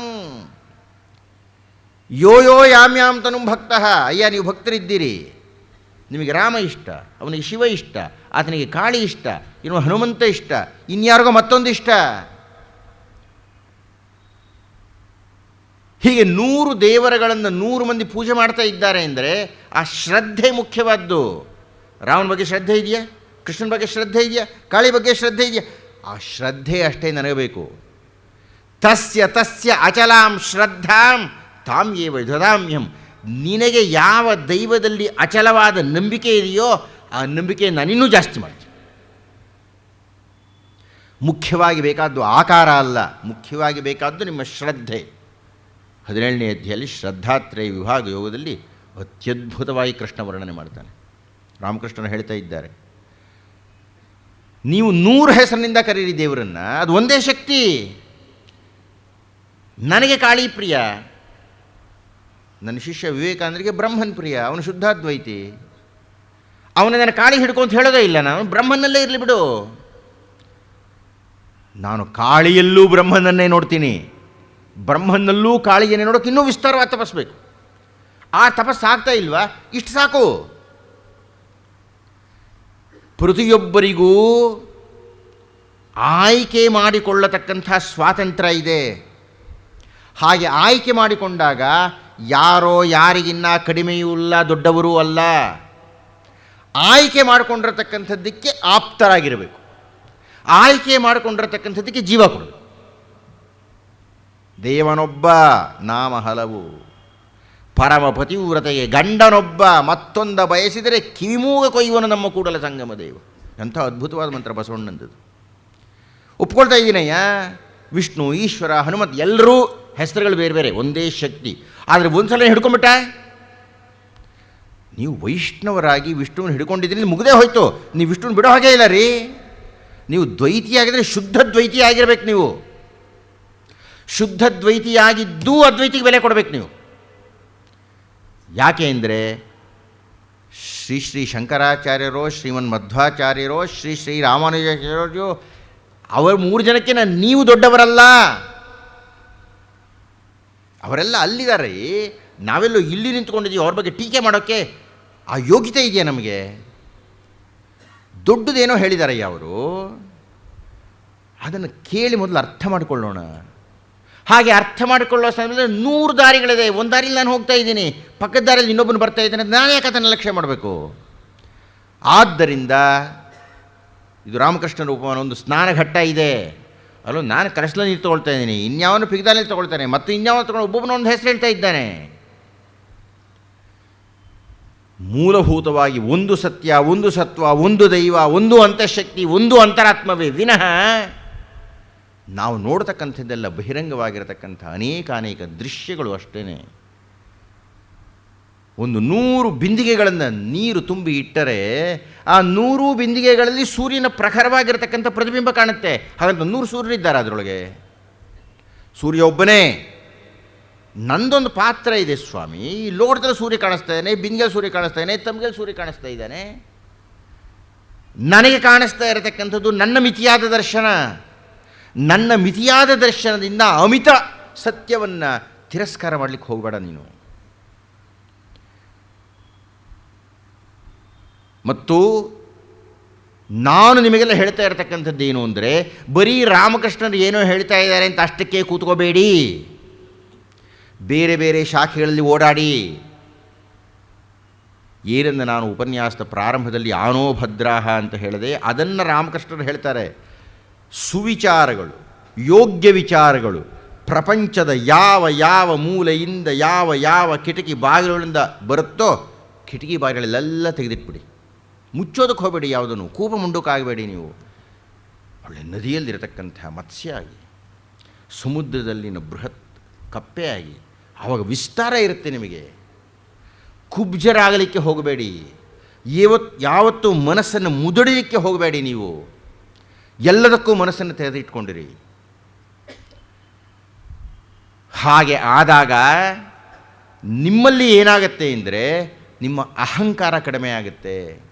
ಮತ್ತು ಆ ಅಮಿತ ಶಕ್ತಿಯ ಮುಂದೆ ಭಗವದ್ಗೀತೆಯನ್ನು ನಾನು ಅನುಸಂಧಾನ ಮಾಡೋದೇ ಇಲ್ಲ. ನನಗೆ ಹಾಗನ್ಸುತ್ತೆ, ಭಗವದ್ಗೀತೆ ಯಾರೀ ನಾನು ಇವತ್ತು ಮಾತಾಡ್ತಾ ಇದ್ದೀನಿ, 5,000 ವರ್ಷಗಳಿಂದ ಕೋಟಿ ಜನ ಮಾತಾಡ್ಬಿಟ್ಟಿದ್ದಾರೆ ಅದರ ಬಗ್ಗೆ. ನಾನು ಏನು ಮಹಾನ್ ಮಾತಾಡ್ತೀನಿ? ನಾನು 10 ವರ್ಷ ಮಾತಾಡೋದು, ಅವನು ನನ್ನ ಹತ್ರ 100 ಜನ ಮಾತಾಡೋಕೆ ಶುರು ಮಾಡಿಬಿಡ್ತಾರೆ. ನಾನು ಯಾವನೋದ್ರೊಳಗೆ? ನಾನು ಎಲ್ಲಿಯ ತನಕ ಈ ನಿರಹಂಕಾರ ಭಾವ ನನಗೆ ಅರ್ಥ ಆಗುವುದಿಲ್ಲ, ಅಲ್ಲಿ ತನಕ ಭಗವದ್ಗೀತೆ ಅರ್ಥವೇ ಆಗಲ್ಲ ನನಗೆ. ಹೀಗಾಗಿ ಭಗವದ್ಗೀತೆಯ ಕೊನೆಯಲ್ಲಿ ಹೇಗೆಯೇ ನೀವು ಭಗವದ್ಗೀತೆಯನ್ನು ಅನುಸಂಧಾನ ಮಾಡಬೇಕು ಅಂದರೆ ಅನಸೂಯರಾಗಿ ಮಾಡಬೇಕು. ಯಾರೋ ಏನೋ ಹೇಳಿದ್ದಾರೆ, ಹೇಳಿ ಕೇಳೋಣ ಅದನ್ನು. ಅವರು ಹೇಳಿದ್ದು ಕೇಳೋಣ, ಮತ್ತು ಅವರು ಹೇಳೋದು ಕೇಳೋಣ. ಹೀಗೆ ಜೀವನದಲ್ಲಿ ನೀವು ಅನಸೂಯರಾಗಿದ್ದರೆ, ಅನಸೂಯ ಎಂಥ ಅದ್ಭುತವಾದ ಪದ ಅದು. ಅಸೂಯ ಶ್ರೀರಾಮರಿಗೆ ಅದಿತ್ತು ಅಂತ 16 ಗುಣಗಳಲ್ಲಿ ವಾಲ್ಮೀಕಿ ಪಟ್ಟಿ ಮಾಡ್ತಾರೆ. ಆ ಅನಸೂಯ ಅನ್ನತಕ್ಕಂಥದ್ದನ್ನು ನೀವು ನಿಮ್ಮಲ್ಲಿ ಅನುಷ್ಠಾನ ಮಾಡಿಕೊಂಡ್ರೆ ನೀವೇ ಬ್ರಹ್ಮನಾಗಿಬಿಡ್ತೀರಿ. ಯಾಕೆಂದರೆ ಬ್ರಹ್ಮನ್ ಯಾವುದು ಕೋಣೆಗಳಿಲ್ಲ, ಎಲ್ಲ ಮುಕ್ತತೆ ಇದೆ ಅದಕ್ಕೆ. ನೀವೆಲ್ಲ ಮುಕ್ತರಾಗಿ, ಇಲ್ಲಿ ಯಾರು ಮುಕ್ತರಾಗಲಿಕ್ಕೆ ಸಾಧ್ಯವೋ ಅವರೇ ಮುಕ್ತಿಗೆ ಹೋಗ್ಲಿಕ್ಕೆ ಸಾಧ್ಯ. ಇಲ್ಲಿ ನೀವು ಮುಕ್ತರಾಗದೆ ಹೋದರೆ ಹೇಗ್ರಿ ಆಗುತ್ತೆ? ಬಸವಣ್ಣ ಅದನ್ನೇ ಹೇಳ್ತಾನೆ, ಇಲ್ಲಿ ಸಲ್ಲುವವರು ಅಲ್ಲಿಯೂ ಸಲ್ಲುವರು, ಇಲ್ಲಿ ಸಲ್ಲದವರು ಅಲ್ಲೂ ಸಲ್ಲಲ್ಲ ಕಣಯ್ಯ. ಇಲ್ಲಿ ಖೋಟ ನಾಣ್ಯ ಆದರೆ ಅಲ್ಲೂ ಖೋಟ ನಾಣ್ಯವೇ ಅದು. ಆದ್ದರಿಂದ ಮುಕ್ತರಾಗಿ, ಈ ಮುಕ್ತರಾಗಿ ಮುಕ್ತಿಶಾಸ್ತ್ರವನ್ನು ಅಧ್ಯಯನ ಮಾಡಬೇಕಾಗಿದ್ದರೆ ನಾನು ಆ ಮುಕ್ತಿಶಾಸ್ತ್ರದ ಮುನ್ನೆ ಸಂಕಲ್ಪ ತಗೊಂಡು ಕೂತ್ಕೋಬೇಕು, ನಾನು ಯಾವುದೇ ಮಿತಿಗಳಿಗೆ ಒಳಗಾಗೋದಿಲ್ಲ. ಆತ್ಮೀಯರೇ, ಇದನ್ನೆಲ್ಲ ರಾಮಕೃಷ್ಣಾಶ್ರಮದಲ್ಲಿ ರಾಮಕೃಷ್ಣರ ಜೀವನವನ್ನು ಭಗವದ್ಗೀತೆಯ ಯಥಾವತ್ ಅನುಷ್ಠಾನದ ಜೀವನ ಅಂತ ಹೇಳಿ ಸೋಮನಾಥಾನಂದರು ಅದ್ಭುತವಾದ ಒಂದು ಭಗವದ್ಗೀತಾ ಭಾವಧಾರೆ ಎನ್ನತಕ್ಕಂಥದ್ದನ್ನು ಬರೀತಾರೆ. ನನ್ನನ್ನು ಯಾರಾದರೂ ಕೇಳಿದರೆ ಭಗವದ್ಗೀತೆಯ ಒಂದು ಪ್ರಥಮ ಹಂತದ ಅಧ್ಯಯನಕ್ಕೆ ಯಾವುದು ಬೇಕು ಅಂದರೆ ನಾನು ಎಲ್ಲರಿಗೂ ಹೇಳ್ತಕ್ಕಂಥದ್ದು, 100 ಪುಸ್ತಕಗಳಿದೆ ನಮ್ಮಲ್ಲಿ. ಮೊಟ್ಟ ಮೊದಲು ಅತ್ಯಂತ ಸರಳವಾಗಿ, ಅತ್ಯಂತ ನಿರ್ದುಷ್ಟವಾಗಿ, ಅತ್ಯಂತ ಖಚಿತವಾಗಿ, ಅತ್ಯಂತ ಸತ್ಯವಾಗಿ, ಅತ್ಯಂತ ಪಾರದರ್ಶಕವಾಗಿ ಆ ಮಂತ್ರಗಳಿಗೆ ಅದರಷ್ಟು ಸುಸ್ಪಷ್ಟವಾದ ಅರ್ಥವನ್ನು ಮತ್ತಿನ್ಯಾವ ಕೃತಿಯೂ ಕೊಟ್ಟಿಲ್ಲ. ಅಷ್ಟು ಸುಲಭವಾಗಿ, ಅಷ್ಟು ನಮಗೆಲ್ಲರಿಗೂ ಅರ್ಥ ಆಗುವ ಹಾಗೆ ರಾಮಕೃಷ್ಣಾಶ್ರಮದಲ್ಲಿ ಆ ಕೃತಿ ಸಿಗುತ್ತೆ. ಆಸಕ್ತರು ದಯಮಾಡಿ ಆ ಭಗವದ್ಗೀತೆಯನ್ನು ಅಧ್ಯಯನ ಮಾಡಬಹುದು ಅಂತ ಹೇಳ್ತಾ ಇಂದಿನ ಉಪನ್ಯಾಸವನ್ನು ಮುಕ್ತಾಯ ಮಾಡೋಕ್ಕೆ ಮುಂಚೆ ಒಂದು ನೆನಪಿಸ್ತಾ ಇದ್ದೀನಿ ತಮಗೆ. ನಾಳೆ ನಾನು ಬರ್ತಾ ಇಲ್ಲ, ನಾಡದ್ದು ನಾನು ಮತ್ತೆ ಬರ್ತೀನಿ. ನಾಳೆ ನನಗೆ ಮೈಸೂರಿನಲ್ಲಿ ಒಂದು ಕಾರ್ಯಕ್ರಮ ಇದೆ, ಇದು ಒಪ್ಕೊಂಡ್ಬಿಟ್ಟಿದ್ದೀನಿ. ಸನ್ಮಾನ್ಯ ರಾಮು ಅವರೇ, ನಿಮಗೆ ಹೆದರ್ಕೊಂಡು ಹೇಳ್ತಾ ಇದ್ದೀನಿ, ದಯಮಾಡಿ ಕ್ಷಮಿಸಿ. ನಾಡದ್ದು ನಿಮ್ಮನ್ನು ಭೇಟಿ ಮಾಡೋಣ ಅಂತ ಹೇಳ್ತಾ ಇಂದಿನ ಉಪನ್ಯಾಸಕ್ಕಲ್ಲ, ಈ 4 ದಿವಸಗಳು ನಾನು ನೋಡ್ತಾ ಇದ್ದೇನೆ, ನೀವೆಲ್ಲ ತುಂಬ ಆಸಕ್ತರಾಗಿದ್ದೀರಿ. ತುಂಬ ಇರಲಿ, ಯಾವುದೋ ಒಂದು 0.0000.1 ಅನ್ನುವಷ್ಟು ತೊಂದರೆ ಆಗಿರಬಹುದು. ಅದು ಬಿಟ್ಟರೆ ಈ ಗಂಭೀರವಾಗಿರತಕ್ಕ ತಪಸ್ವಿಗಳಿಗೆ ನಾನು ನನ್ನ ನಮಸ್ಕಾರ ಹೇಳಿ ಉಪನ್ಯಾಸ ಮುಗಿಸ್ತಾ ಇದ್ದೇನೆ.